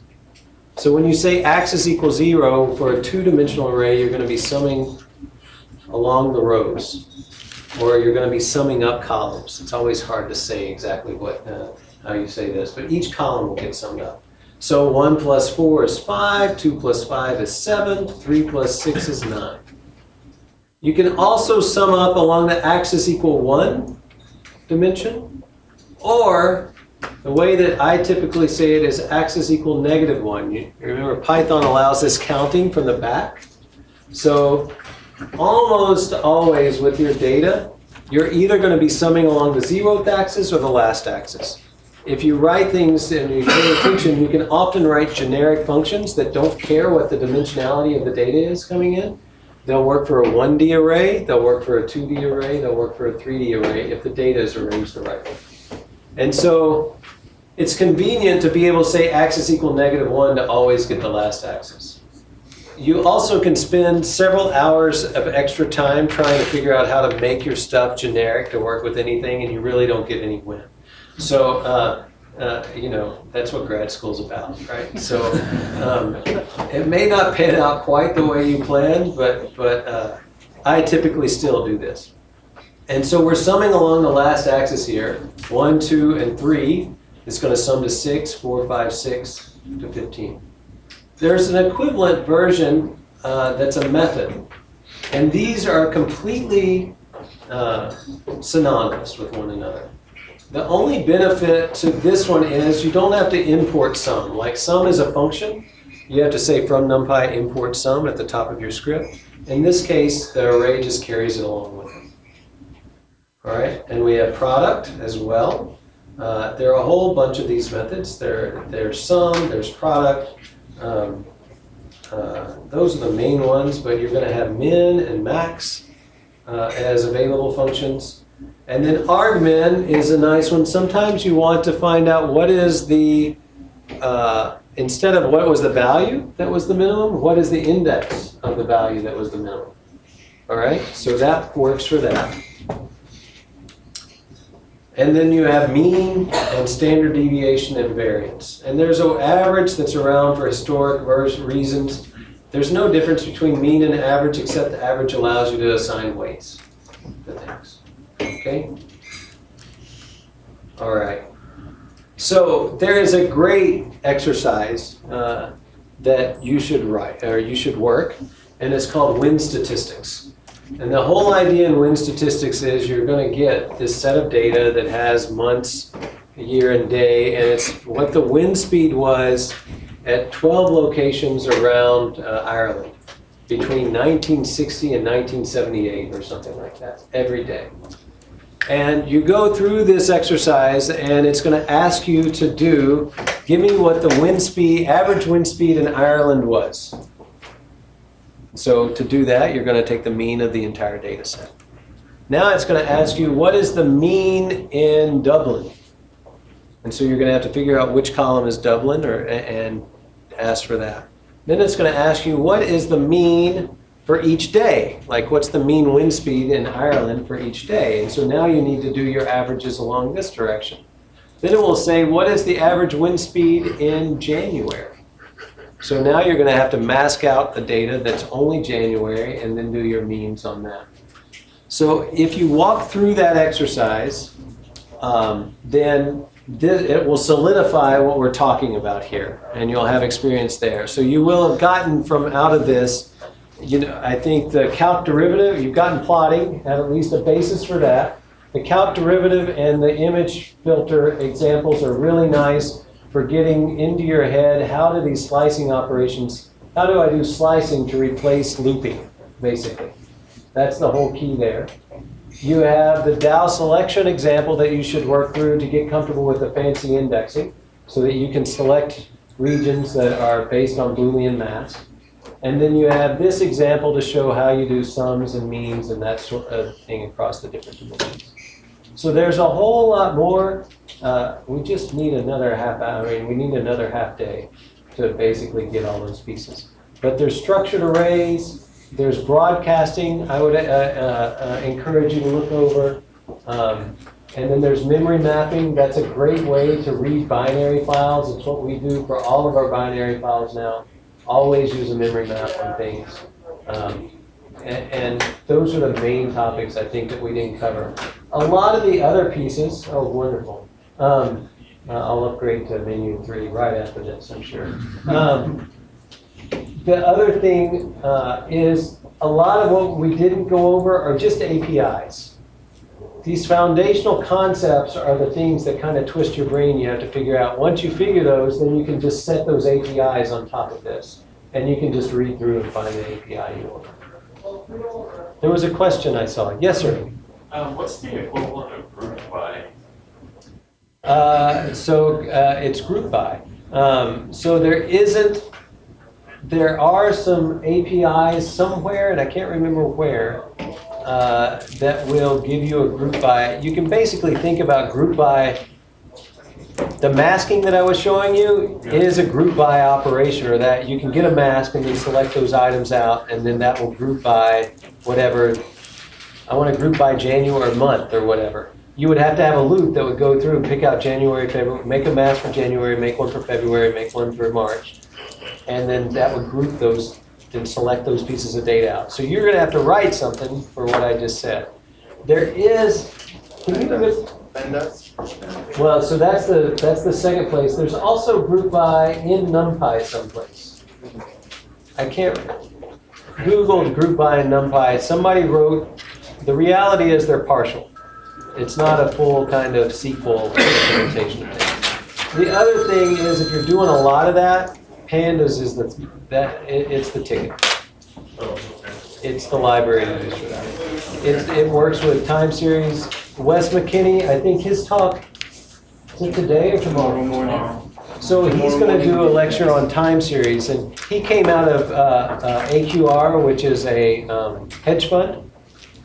And so a lot of their data, they have to do a lot of things like we have data where things aren't lined up on the same dates, but I still need these data kind of organized this way. So it allows you to make tables with that and then query those tables, group those tables by different fields. It's very nice. Really, really powerful. That would be where I'd go. What else? Any other generic questions? Yes, sir. Utterly generic. Can I find your slides somewhere? I think they're in the pack that the zip file. There's a PDF of the zip file. Isn't that true? Yes. Okay, so the zip file that had all the exercises in it, at the top level of the directory, should have been the PDF book. Yes, sir. Very bizarre question somewhere. The thing about Python, you can do object-oriented programming. You can imagine objects which are data-rich. Yes. You want to put all the data into something that's going to be really efficient. Yes. You still want to be able to reference the levels of the objects. That's kind of not going to work. Where's a good source to be right now? Ooh. So, this is a wide and woolly topic, I guess. And it gets down to the architecture of what you're trying to do. Generally, what we find, I will tell you over time, is you want to have your data in NumPy arrays. It turns out to be very painful. Everybody always comes up with their own higher level version. My domain, I need to have an astronomy image because I have all of this gain and different things. Whenever you do that, do you want to take an FFT of that image? Well, dang it, I can't just pass in that thing. I have to go and grab the data out of it and pass that in and that sort of thing. It becomes a fairly large headache. One of the things that have been done on multiple occasions, people just will attach a dictionary to an array, and that dictionary will sort of flow through calculations under the covers, but it'll sometimes get lost too if you have two things that don't agree. It's a hard problem.